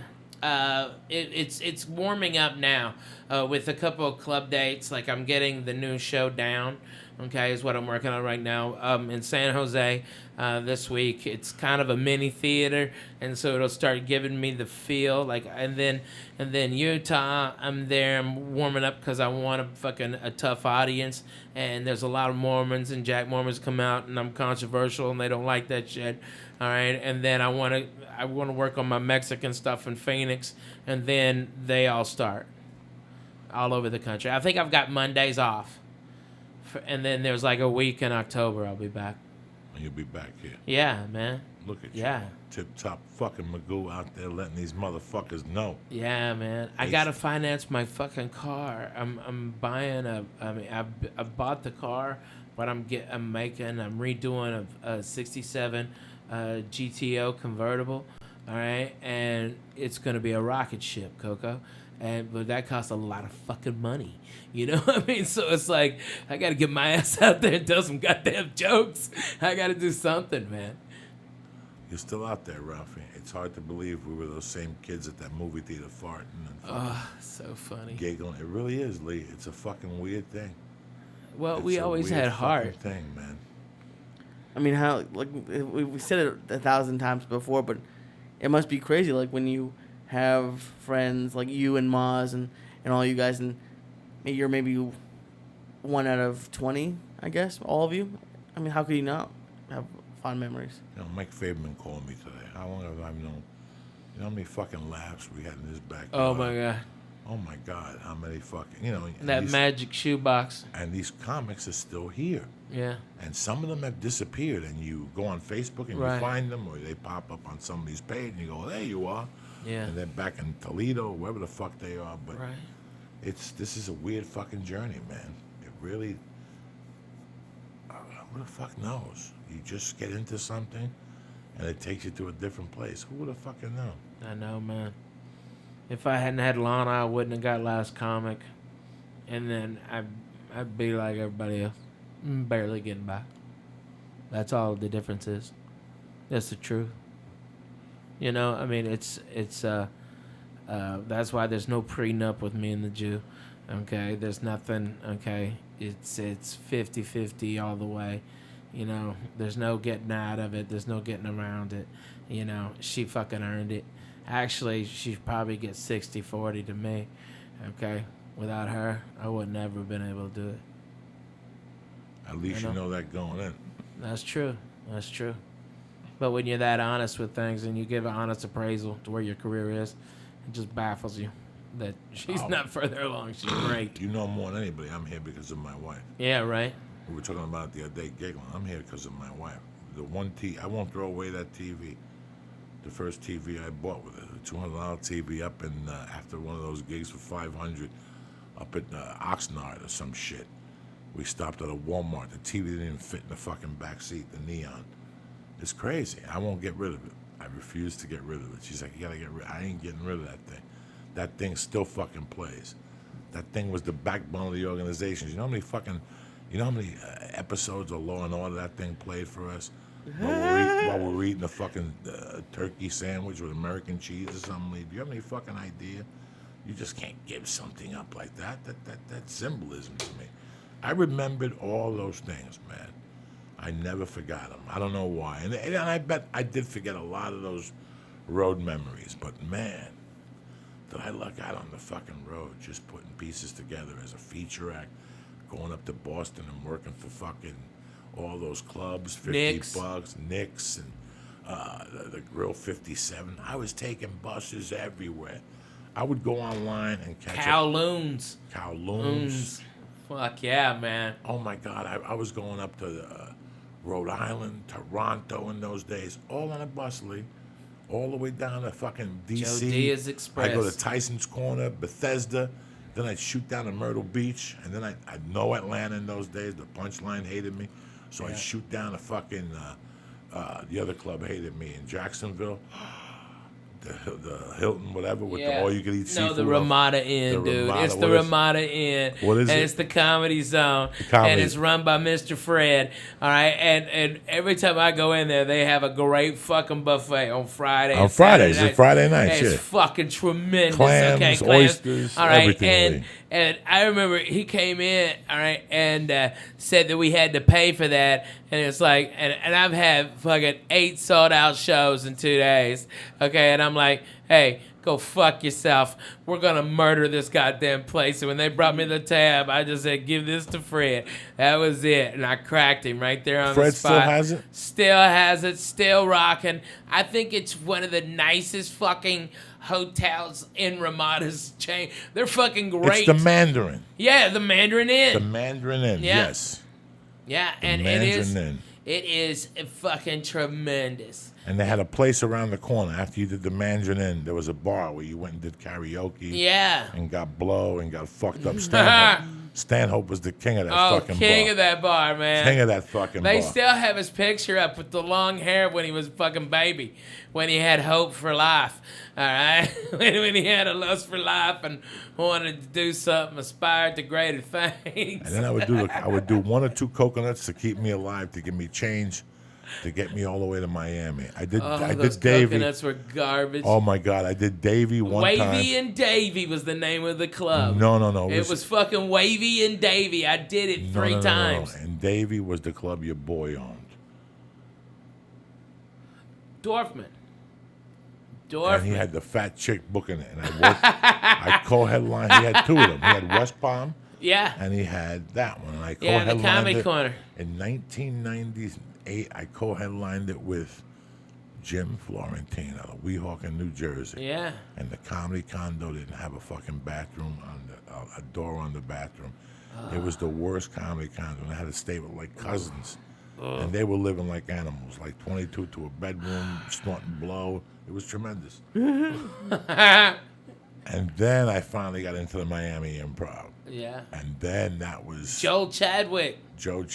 He's in Cleveland somewhere selling shoes. Good for him. His wife finally died. They got like They got like $3 million. They got that thing, Fen. Mm-hmm.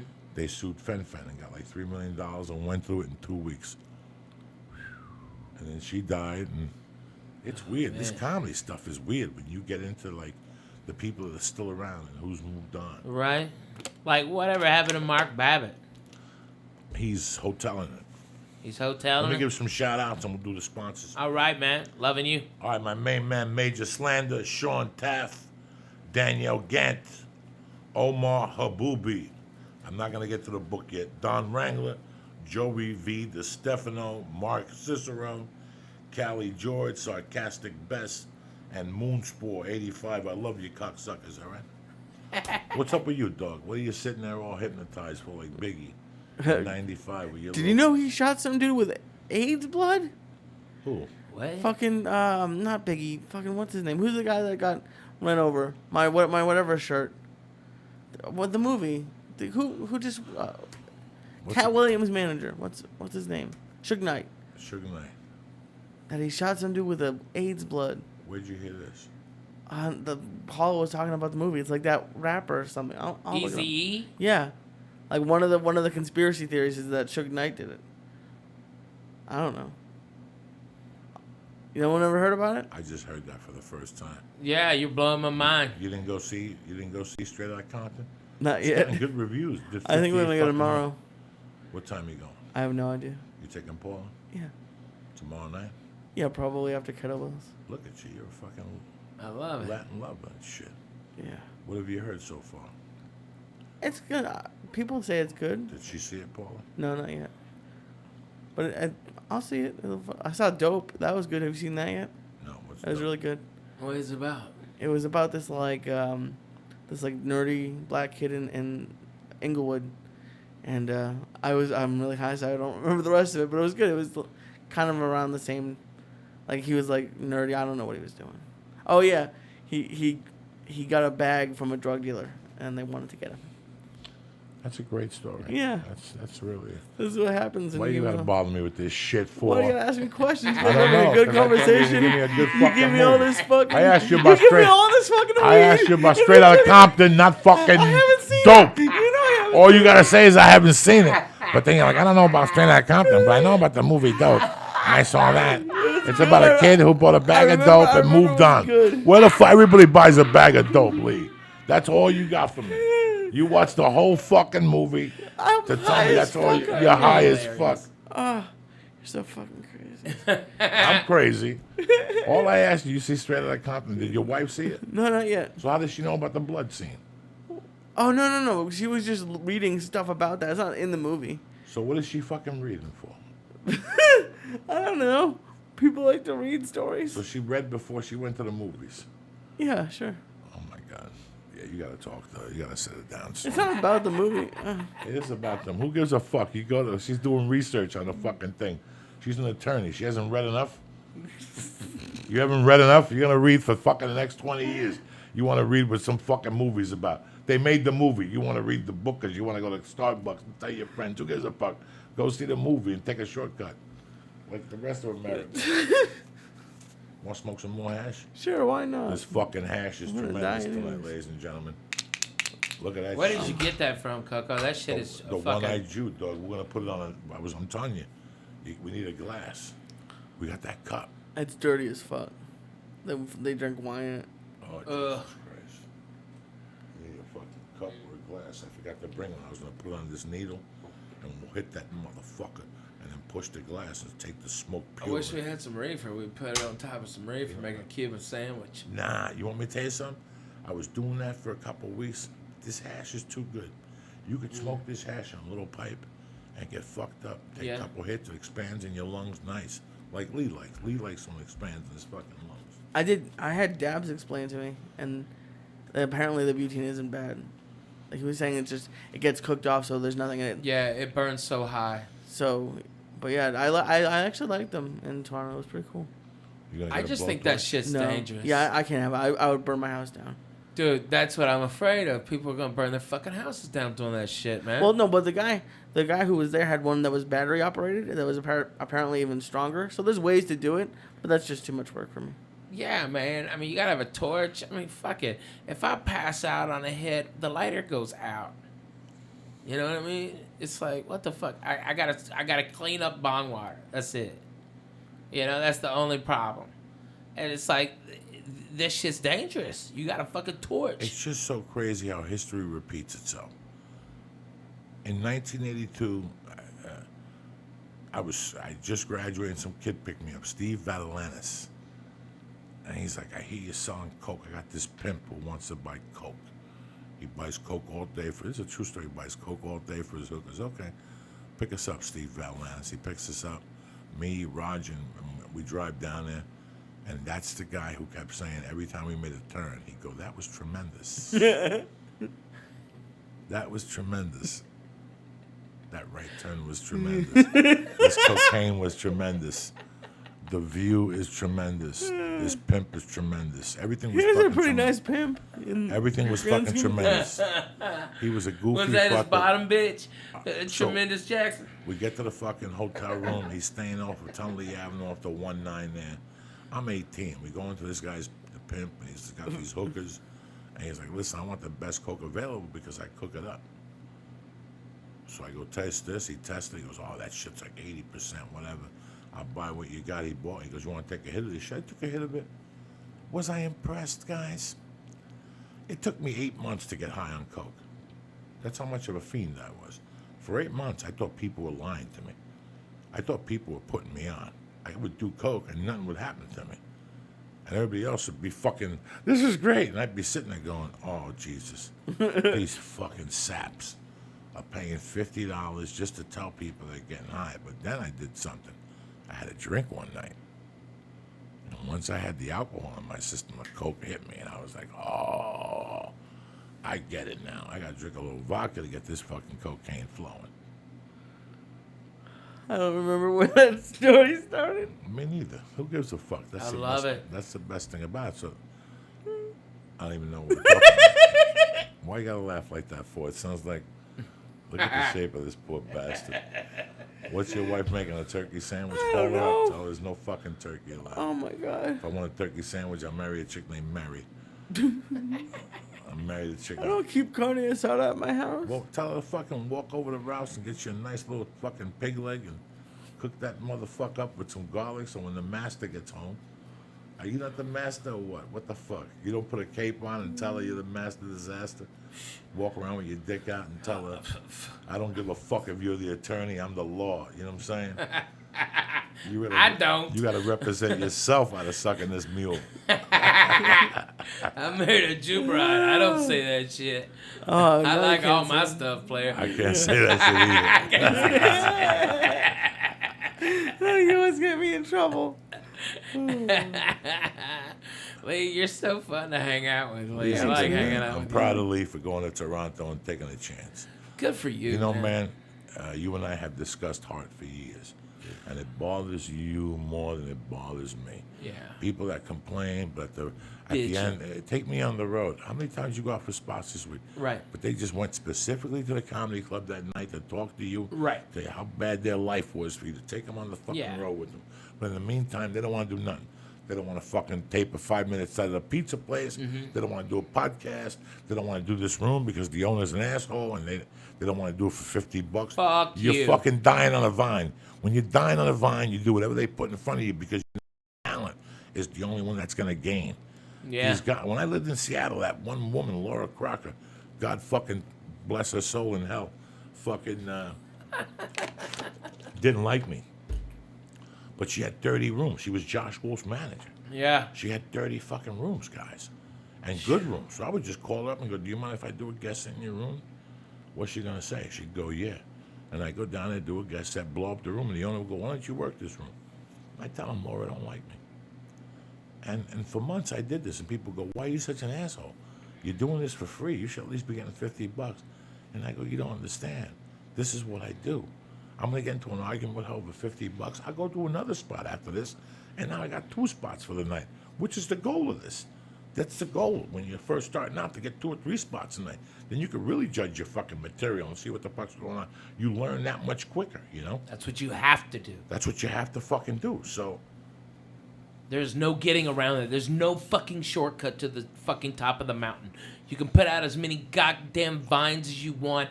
You can fucking tweet all day long and half the fucking night. And guess what? You still have to fucking get behind the microphone in front of live motherfuckers and fucking have new jokes. So many young comics, they write their first 5 minutes and then that they've never done before, and then they never do that again for another 6, 7, 8 years. Do they start going up with jokes that they've never done before? Here's 5 new minutes. And it's like they don't have balls. They get afraid they're going to lose something. They're not going to be funny if they don't. It's fucking bullshit. You know? I mean, these guys, you know that kid, Matt Rife? He's like 19. He's on that show Wild 'N Out now. And he's a good comic. Okay? He's not fucking great, but he is good. All right? I met that kid when he was 16 in fucking Ohio.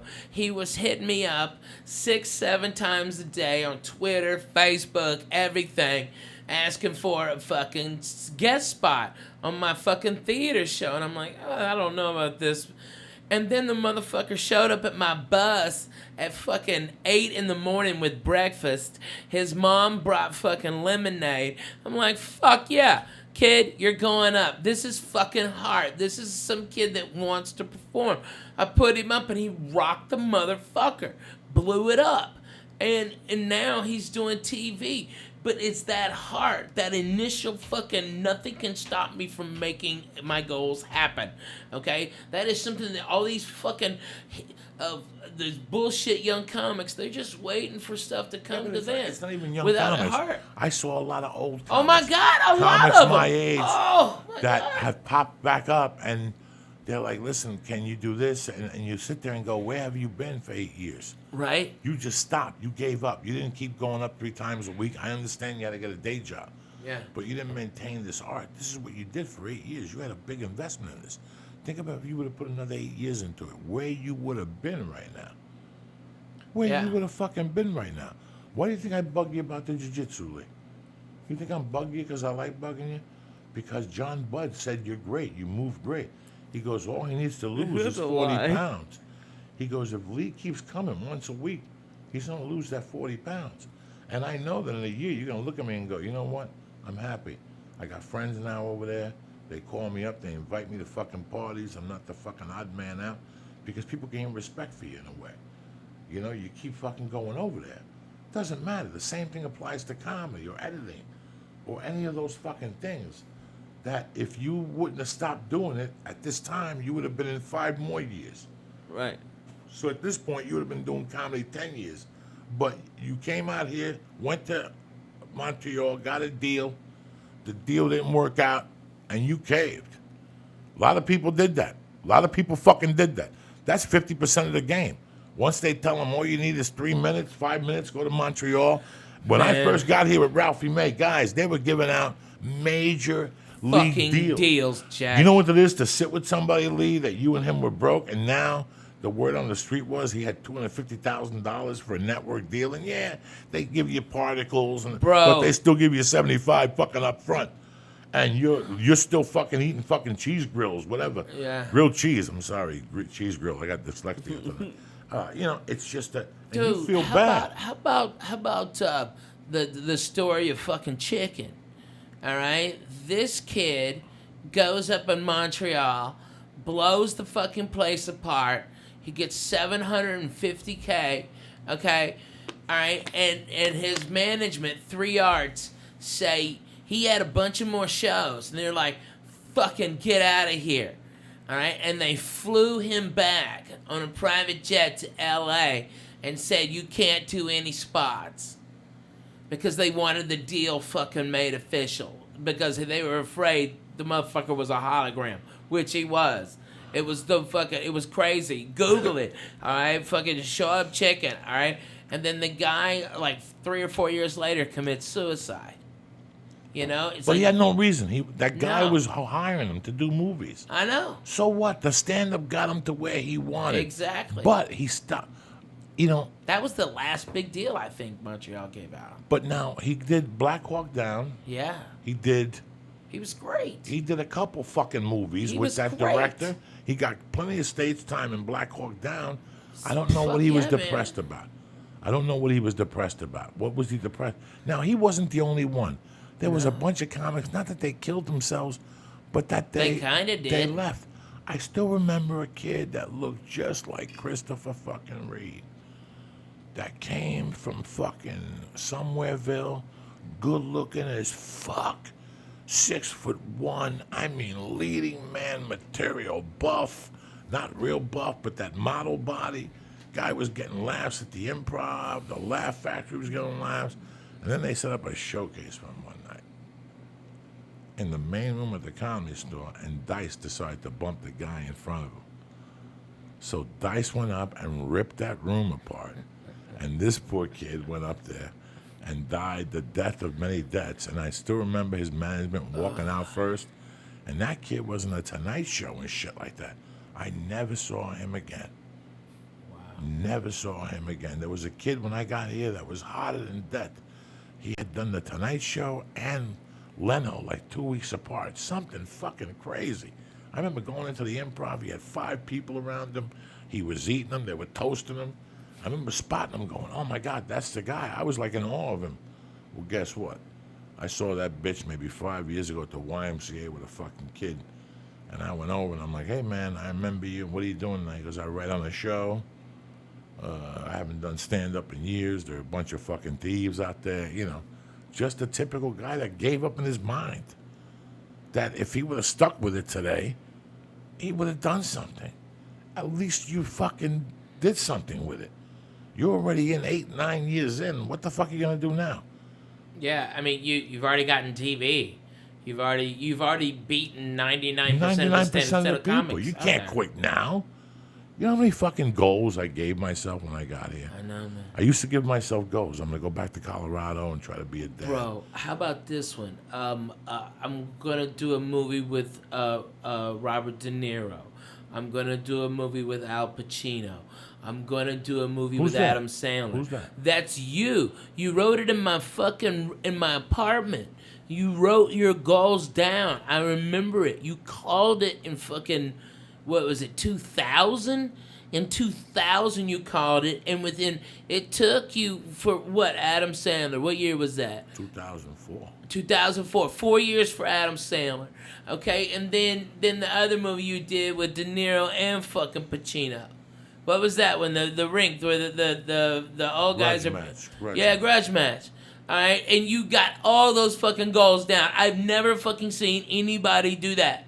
That's fucking amazing.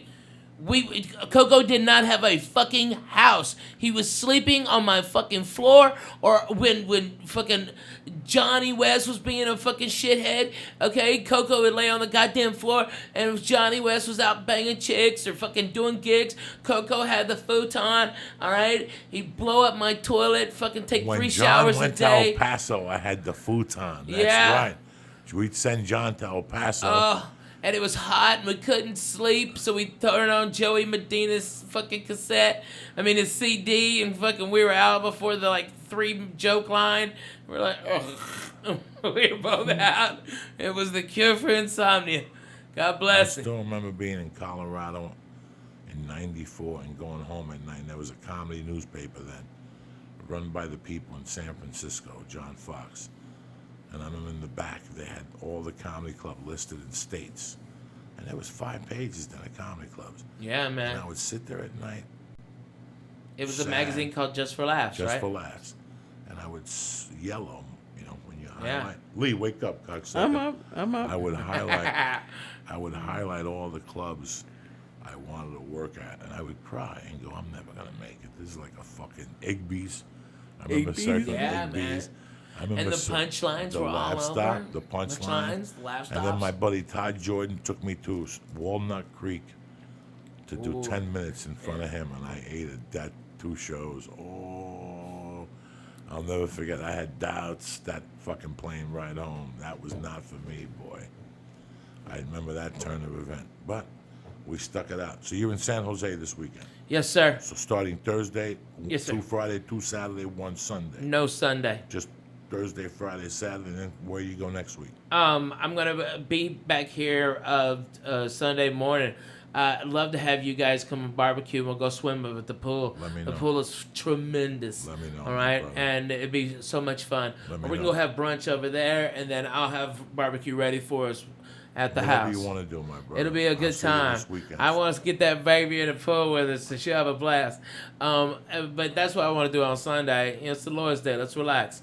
And then the week after that, I'm in Salt Lake City, and then back on that Sunday, and then I'm going to be in Phoenix, Arizona at Stand Up Live.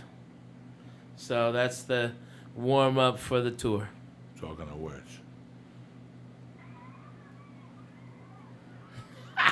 Sure. I love her. Let me see her. Oh, Mija. Oh, yeah, she's Look swimming, at this Jack. baby. She's a She's- swimmer. Look at She's that. swimming, Jack. She's a That's fish. the real deal. That's the real deal, I dog. love it. She's at that pool in Verdugo Oh, with fucking young adults swimming, I kicking. love it. People, I my love wife don't even run out there in that fucking deep end. She's Check it out. amazing. Oh my goodness. Isn't that amazing? That's fucking crazy. Look at She her. was barely fucking walking. Now she's in the pool on her back.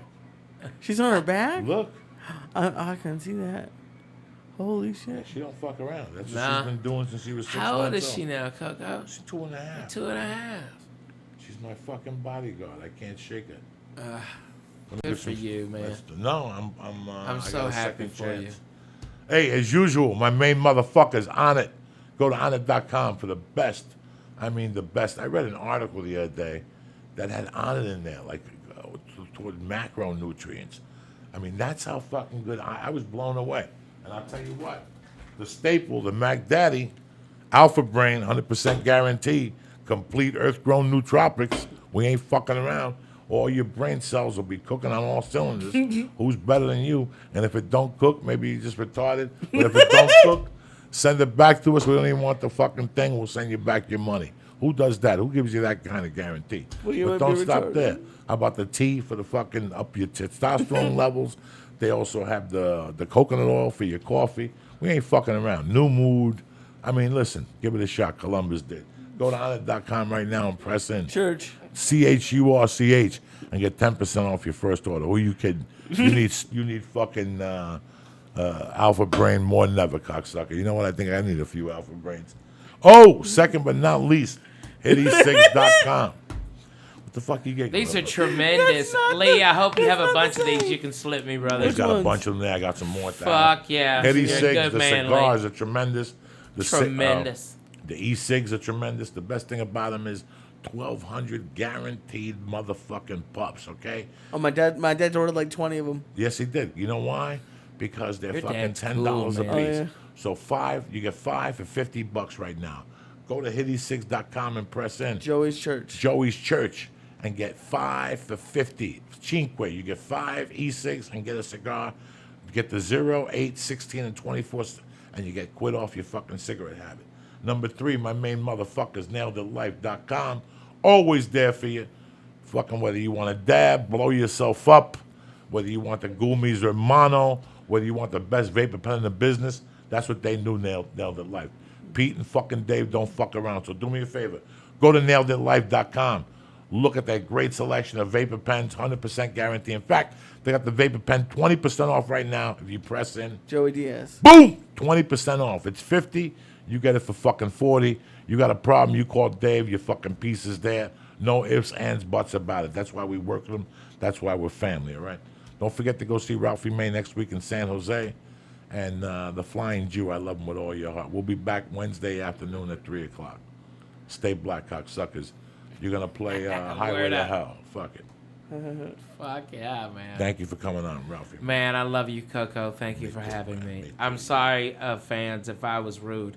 You weren't rude. I'm You kind of just- high. I You're apologize. just speaking your mind and shit. I love you, man. It's like feel like I'm talking at the kitchen table. I forget this is your show. This My is- apologies, this is brother. how No we do it. disrespect. No disrespect at all. You never apologize. You know what I'm saying? Yeah, but you're my brother. I don't want to fucking short you down. Something you're really good. I know, man. How hot is that Jennifer Garner? What is that Ben Affleck thinking? Did you see that fucking mistress? Oh my God, I know. She was really hot. Yeah, she's Oh, really my hot. God. She ain't that shit Schwarzenegger got with. Oh, I'll Jesus. tell you that, fucking Christ. Okay. That thing was brutal. You see that? No. Oh, good Lord Jesus. It looked like Coco with a wig on. Who? That fucking Schwarzenegger maid. Oh, she's ugly as Fucking brutal. Got my tits, though. So, you know, it ain't all a loss. On that note, this show is brought to you by Onnit.com. Go to Onnit.com and use code word church to get 10% off. Wait, did you say your website? I'm RalphieMay.com. And follow me, guys, on Twitter. I'm at Ralphie_May. It's really me. I'm sorry if you're mad. I love you anyways. Thanks for having me here.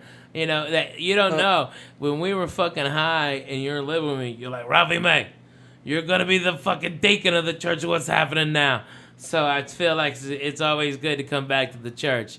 You know what I'm saying? I ain't mad at you, bro. You No, know man, I love you. I love that you're back in on Monday night fucking around. We got high, and that's it. That's how we do it here. No editing, just straight up. What are you going to do? We love you, cocksuckers. Read the final results. All right. Go to Onnit.com and use code word church to get 10% off all the great optimization. You got Highway to Hell? Yes. All right, let's do it. I'm literally doing it. Yeah, go to Look at this shape. Onnit.com, use code word church, 10% off all the great optimization products. Go to hitecigs.com and use code word Joey's Church to get 5 Hit E6 for $50. Hit E6 better tasting, longer lasting, and the proof is in the vape. And go to naildownlive.com and use code word Joey Diaz to get 20% off the premier vapor pen. I'm too high to give blood to on the them. wagon. I'm going to freak out. I'm fucking... No, man, you're going to be calm. No, You'll it's breathe good. through your No, nose. no, You'll be it's fine. I'm gonna Okay. spray my nose with Afrin and shit. Yeah,